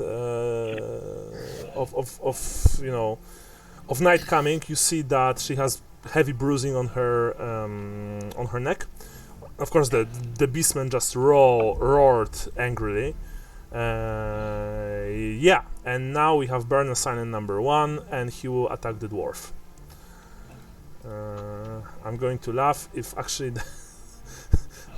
the guys in the barn are too much. I will feel really stupid. Okay. Let's roll the 100. Yeah, he hits because he has plus 10% from his comrade. That said, the dwarf has a free parry because he's using 2-hand weapons. Not this time, unfortunately. No. Yeah. And right, what kind of weapon he's using? A pitchfork. Yeah. It's just normal sword. Okay. Let's roll d10. Nice. Urus Fury. God damn it. That's not nice. I've passed. Another d10. Oh wow. We're We're about to be out here alone without a slayer to help us. Yeah. So it's 20 damage total. Holy fucking shit! To his head. No, to his arm, but I mean still, like, what the fuck, man? So it's hanging on by a string of flesh. I'm seeing if he has strike mighty blow, but no, fortunately. Alright, I just have to go to the bathroom real quick. I'll be Sure, right back. sure. Sorry, Brian, what was that? I didn't caught that. I'm explaining how fucked we are to my wife. Oh, yeah, no. So he has toughness of 5, so it's 15 damage. So he's on a single hit point left. All of you hear from inside the two men yelling, "We're gonna fucking kill you, you midget!" And you hear this blows raining down. You are sure on your dwarven companion, and he's like, "You're not the ones who give me a good death. I deny you." But he's also, it's clear from his voice that he's being heavily wounded. And now we have another round, and well, let's start with the fag number one, I guess. Yeah.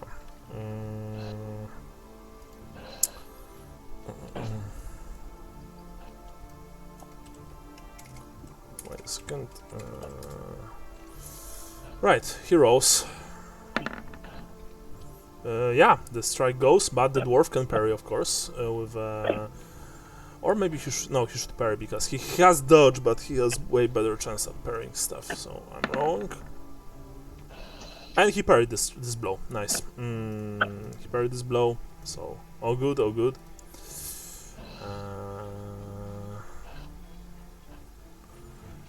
Let me quickly check if he has. Yeah.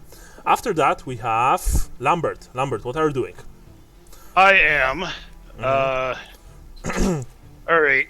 Marla's in danger, and she's the only one I really care about in this party. Well, Marla is free right now because Johannes. Because I took an arrow to the face to Johannes, get her free. yeah, Johannes freed her, but he also got wounded, and you saw that. There's archers shooting at us. How close am I to that tower? Well, why are you asking? Let me ask you this. If I wanted to move over there and then shout something, could I do that? Yeah, you can run to the tower without problems, but you would have to spend the whole, both actions on running there, and you can shout. But what do you want to shout?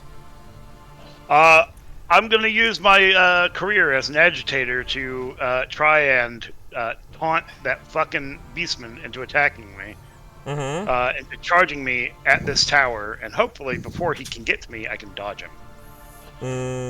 But alright, but you wouldn't be able to do this turn because the tower is far away enough for you that you would need to run there, and running is double action. Is shouting considered free? But you want to use the skill. Actually, okay, you know what? That sounds good. Alright, you want to try this? Be my guest. You run to the tower. So, I know his name. I know his name. Yeah. So I'm going to quickly, Lambert. Guile! Wait a second. I'm going to. Come and get me, fucker. Yeah. Just. Oh. Oh no, that's not that. I sometimes wish that Roll20 would be much easier to use. Let me quickly see one thing. Sorry for that, guys. I know this takes a bit, but it's not that easy.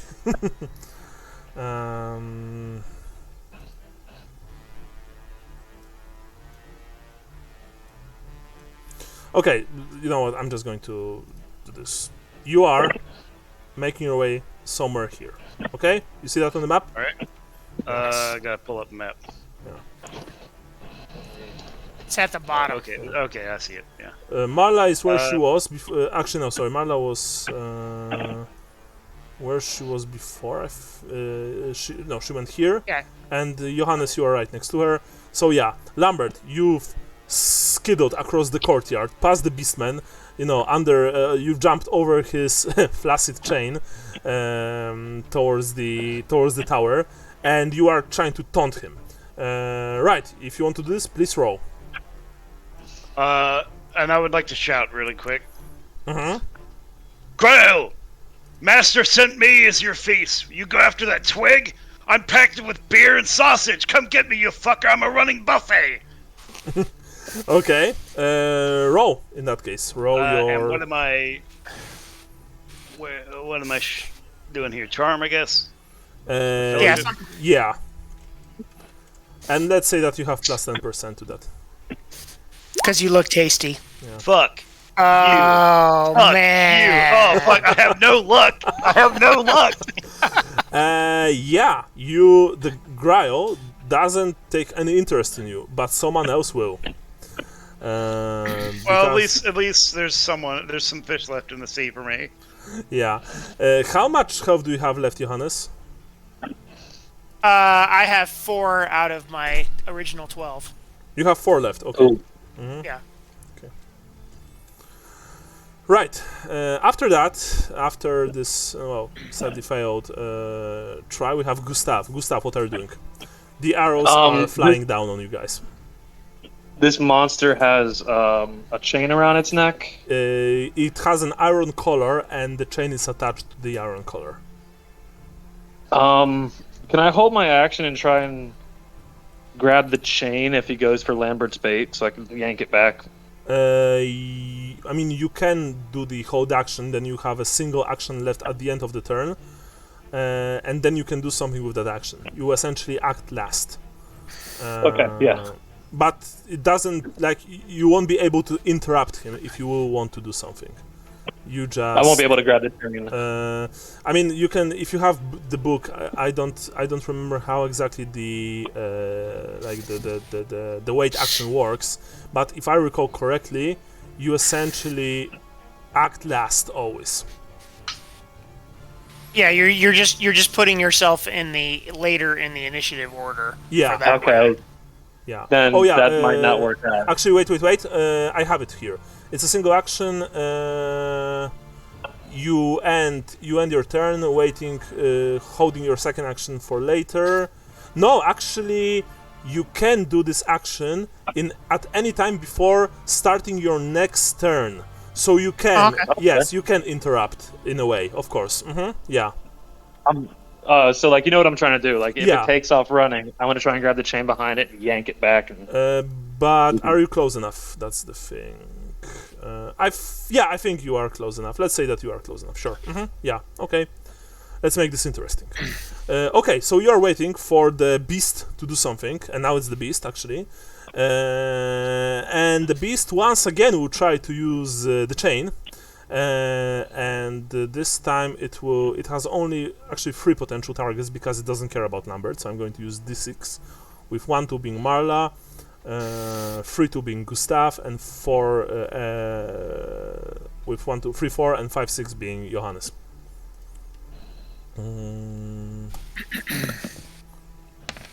Once again, it tries to catch Marla with the chain. So let me see. Yeah, that's that was nice. Yep. Let me quickly check. Okay. He chokes himself out with the chain. Kinky. Or he could tether himself to something like on a rooftop, like a gargoyle or something. Actually, what happened was it grabbed the chain, it swooshed it over its head, and it once again tried to send it towards Marla, but it got caught around its hand, and it just broke in frustration as it quickly tries to untangle itself from the weapon. It doesn't do anything right now. It's completely fixated on freeing itself from the chain. Now, in the window below the balcony from which the archers are shooting, a figure emerges and looks down at you, and looks down at Lambert, and says, "Begone, fools!" And all of you see. Maybe except for you, Lambert, since you are standing right below the tower, but Gustav, Johannes, and Marla, of course, without any wrong, you see that this man extends his hand. Johannes, you saw Raf before, right? Raf Hebert. Yeah, I think it was yeah. Lambert, and I saw him. Yeah, it's Raf Hebert, and Cripio also saw him. He has, long dark hair, pale skin. He's dressed in black. He extends his hand towards Lambert, and the hand glows. In this purple light, it glows, and he will try and cast. And now I need to open another 2 PDFs. let's hope that he'll blow himself up with magic, because that's always fun. Yeah. Or at the very least shit himself. Yep.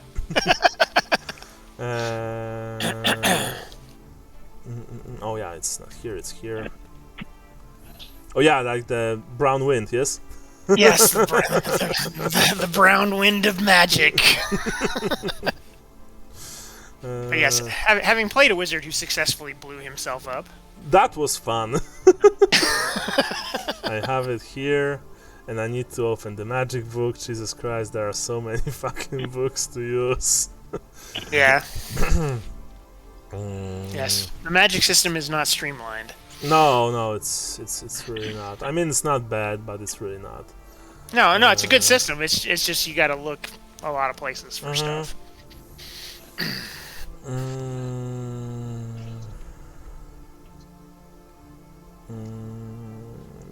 Magic.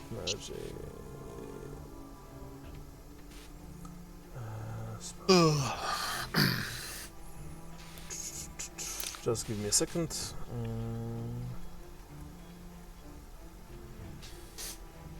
I think that's here.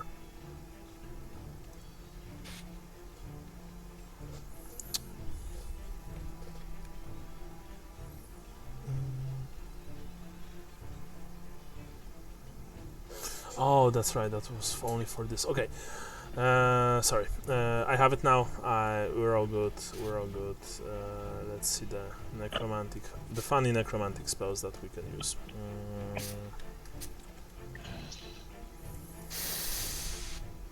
But I mean, the dwarf was such a huge fucking letdown. Like, no joke. It's like, what a little bitch.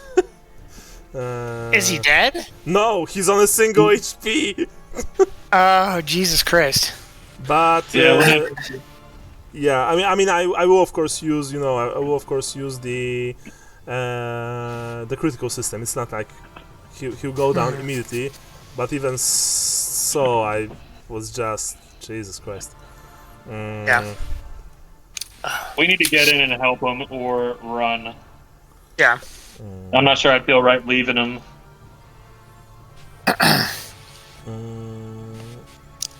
Okay, here's the. Okay, here it is. I finally have it. Nice. So, Raph is using his spell. Petty magic, dark magic, dark necromancy. Okay. Necromancy is.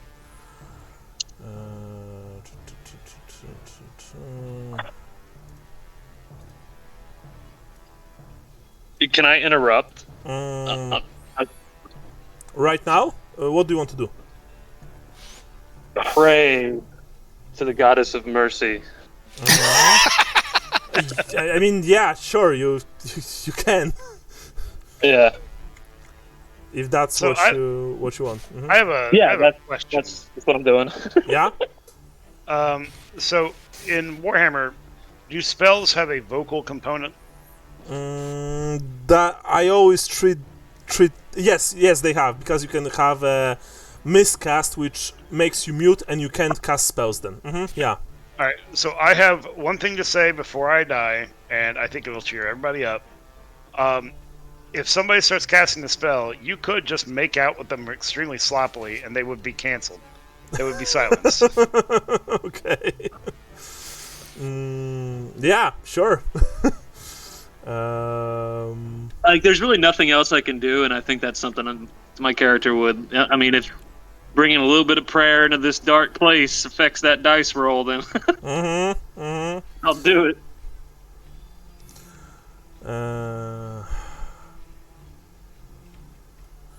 Okay, it's just going to use the Gaze of Nagash, right? Casting number. So now I need to. Sorry that takes so long, but I haven't used the magic in a long time. I just don't really remember exactly how it went. No, that's cool. I get it. Yeah.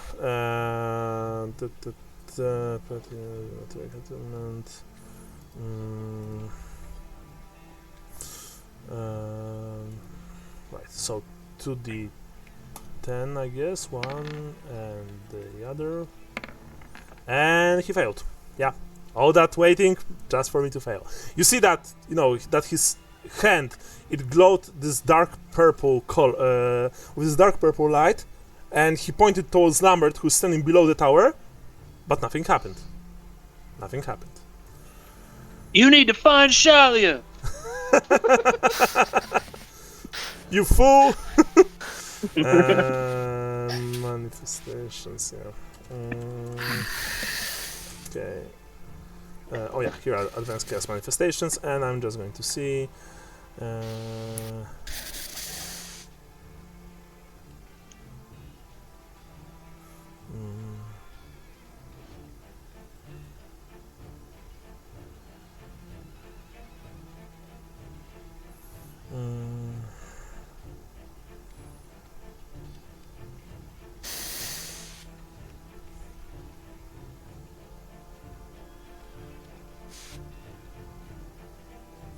Oh, okay, he can still have a manifestation. Right, so I'm going to roll now. Here's hoping for the guy to blow up. No, he actually passed. Darn. Okay, after that, Johannes, you're up. Okay, so I freed Marla. Now I'm going to fulfill my oath to our Slayer friend, and I'm going to charge into the barn after him. I got your back! With blood gushing out of my mouth or whatever. Okay. I mean, not mouth, probably from your forehead. Okay, sure, yeah. Straight on my forehead. You are running inside the barn. What you are seeing inside the barn is this. The Slayer is fighting against two thugs, and they are both brutish-looking men. One of them looks is over 5 feet tall and painfully thin. He has wispy blonde hair, which frames a quizzical expression with a gleam of near madness in his steel grey eyes. He has a sword in his hand. He also has a mail shirt and leather jerkin. The other one is much more brutish, you could say, because this one is also armed with a sword. Actually, no, sorry, this one was brutish. The other one is this one is British. Is a massive 6-footer with huge muscular arms, balding, short black hair, and beady eyes. And you think that if it were possible to read this man's expression, it would probably say, "What time is lunch?" You see that the Slayer is horribly mauled. He's very heavily wounded. You can see blood dripping on the floor from his wounds. You also see that there is a man laying on the ground. He's completely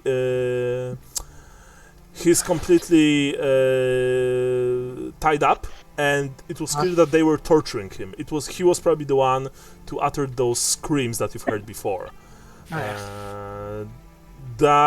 Since this one was... I'm going to let you do something. You had 2 actions, you've spent 1 to go in. What do you want to do with the second one? I feel like I am honor bound to go and try and smack somebody in the face with a club. Okay, sure. So,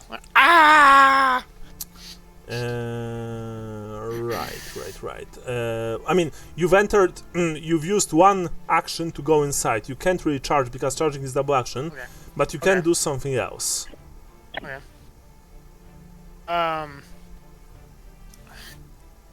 I will. So, would I be able? So the guy's tied up on the floor. You're saying the guy laying down. You see that this man is also large. He's muscled. He's completely tied down. But he looks at you with pleading eyes, and he says, "Untie me! Help me!" I will start. I will run to him and try. I will try to get to him and start cutting his bonds with my dagger. Okay, we need another body in it, right? Yeah, you rush to the man and you try to help him.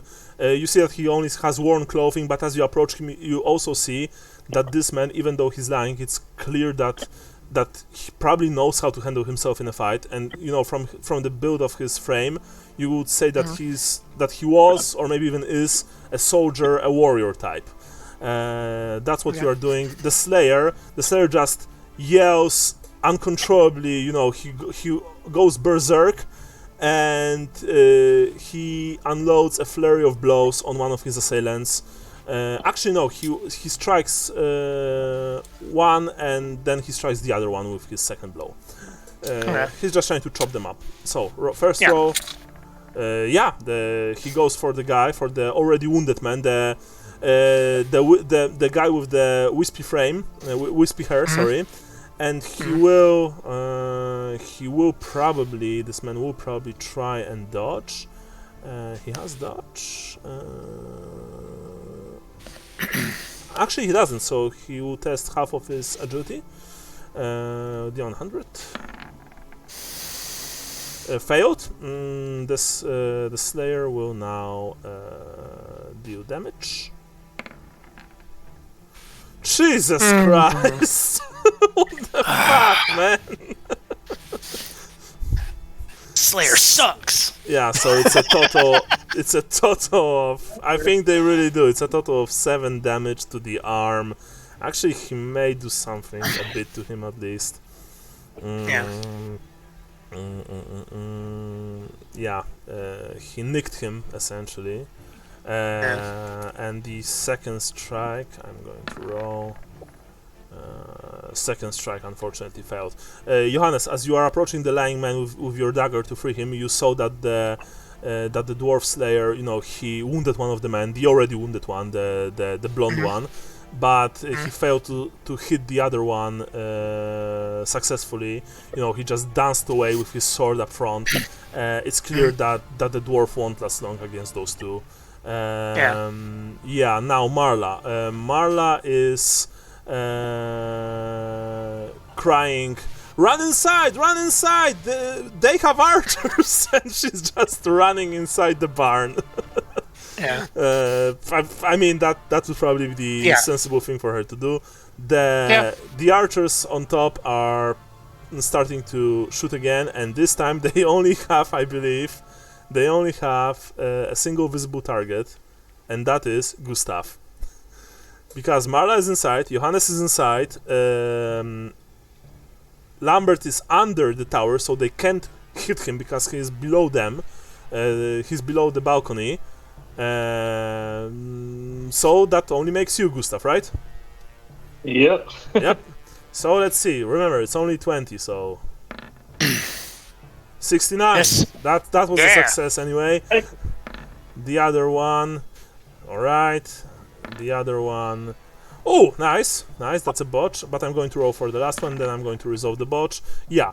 Gustav, arrows are flying all around you. You are the only target left available for those archers to strike. Just so you know. You are aware of that. I am going to roll for the botch. Ooh, that's the worst one. He shoots himself in the face. Actually, he skewered his foot. He shoots him. Yeah, he shot himself in the foot, so I'm going to roll damage for him now. So that's 7 damage total. Very nice. Ouch. Take that. Yep. Some of our best kills have come from fumbles. Yes. You saw, Gustav, you're not sure, you think that one of them managed to hit himself. But you're not sure. Anyway, I think we have new round, unless I forgot about someone. Tell me how much time do you guys have left, because if we need to, we can do this next time. Yeah, I think we're gonna have to actually stop here soon. Okay, so maybe we should Let's stop get right stop. now, because this is the end of this turn. We'll start again next time. Probably gonna be the end of us. No, I mean, honestly, if Johannes will manage to free the guy, and the Slayer will manage to hold his own. It's not that bad. Not yet. Guys, we just found Carl Franz. He was tied up in this barn. He has this cool hammer with him. Now, Carl, I'm only going to rescue you if we can talk about some new laws for halflings. Yeah. Okay, I have how many? 1, 2, 3, 4, 5, 6, 7, 8, 9. I have 10 PDFs open just to run this combat. Jesus Christ. Yeah. Volley gun on this part. Yeah. I'll put notes up later. So I'm more or less just taking cliff notes. I'll flesh it out later. Yeah. And please upload the other notes later, Michael, as well, if you can, or whoever was doing the notes last time from the what did you last time? 27th of 08. Sorry. They should be on there. Yeah, this is my first. Okay. Yeah, they should be on there. They're not? No, they're not. No. They're not. Oh, fuck. No Okay. worries. I mean, if you find them, that's cool. If not, it happens. No worries. No, I take the notes in WordPad and then I copy and paste it over to the file, and I did that last time. But if it's not there, then I didn't hit save. No. Sadly, they're not, and they can be edited by all of you. So that was okay. No worries. Next time move. My bad. I'll take notes next time. Sure thing. Make up for it. Okay, Michael. So you post notes later. All of you get 100 points for today's session. So you get a single advancement next time for sure. If I can survive, I might be able to exit the career. Yep. That's WFRP in a nutshell. Yeah, that's true. You can be more Warhammer than that. If I survive, I'll be able to advance. If not, well, then I won't be able to advance. Okay, so we are finishing for today, but let's quickly try and see when can we play next. So it's probably either 24th, the 1st, the 8th. After that, I think I can still play on... No, I don't think I can play on the 15th, I think. Let me see here. Actually, no, I think I can. I mean, I'm available in all of those days, so if 24th is okay with you guys, then... Ideally, it would be good if we could play, in 2-3 weeks instead of a month, but of course. Yeah, let's do... Yeah. I'm good on 24th. Okay. Yeah, I was going to be traveling, but I'm probably gonna. I'm definitely going to have to rearrange my travel plans. So I might. I should be able to get there because I was gonna get home on the 25th, but my wife wants to leave on the 24th, so I'll probably just come home on the 23rd. Okay, so 24th is alright. Yes. Yep. Okay, so our next game is on 24th of September. I'll see you guys then, and probably we'll start another scenario, I guess, I hope, next time. Yeah, so thank you very much for the game, and see you all next time. Bye-bye. Later. Yeah. Yeah, good game.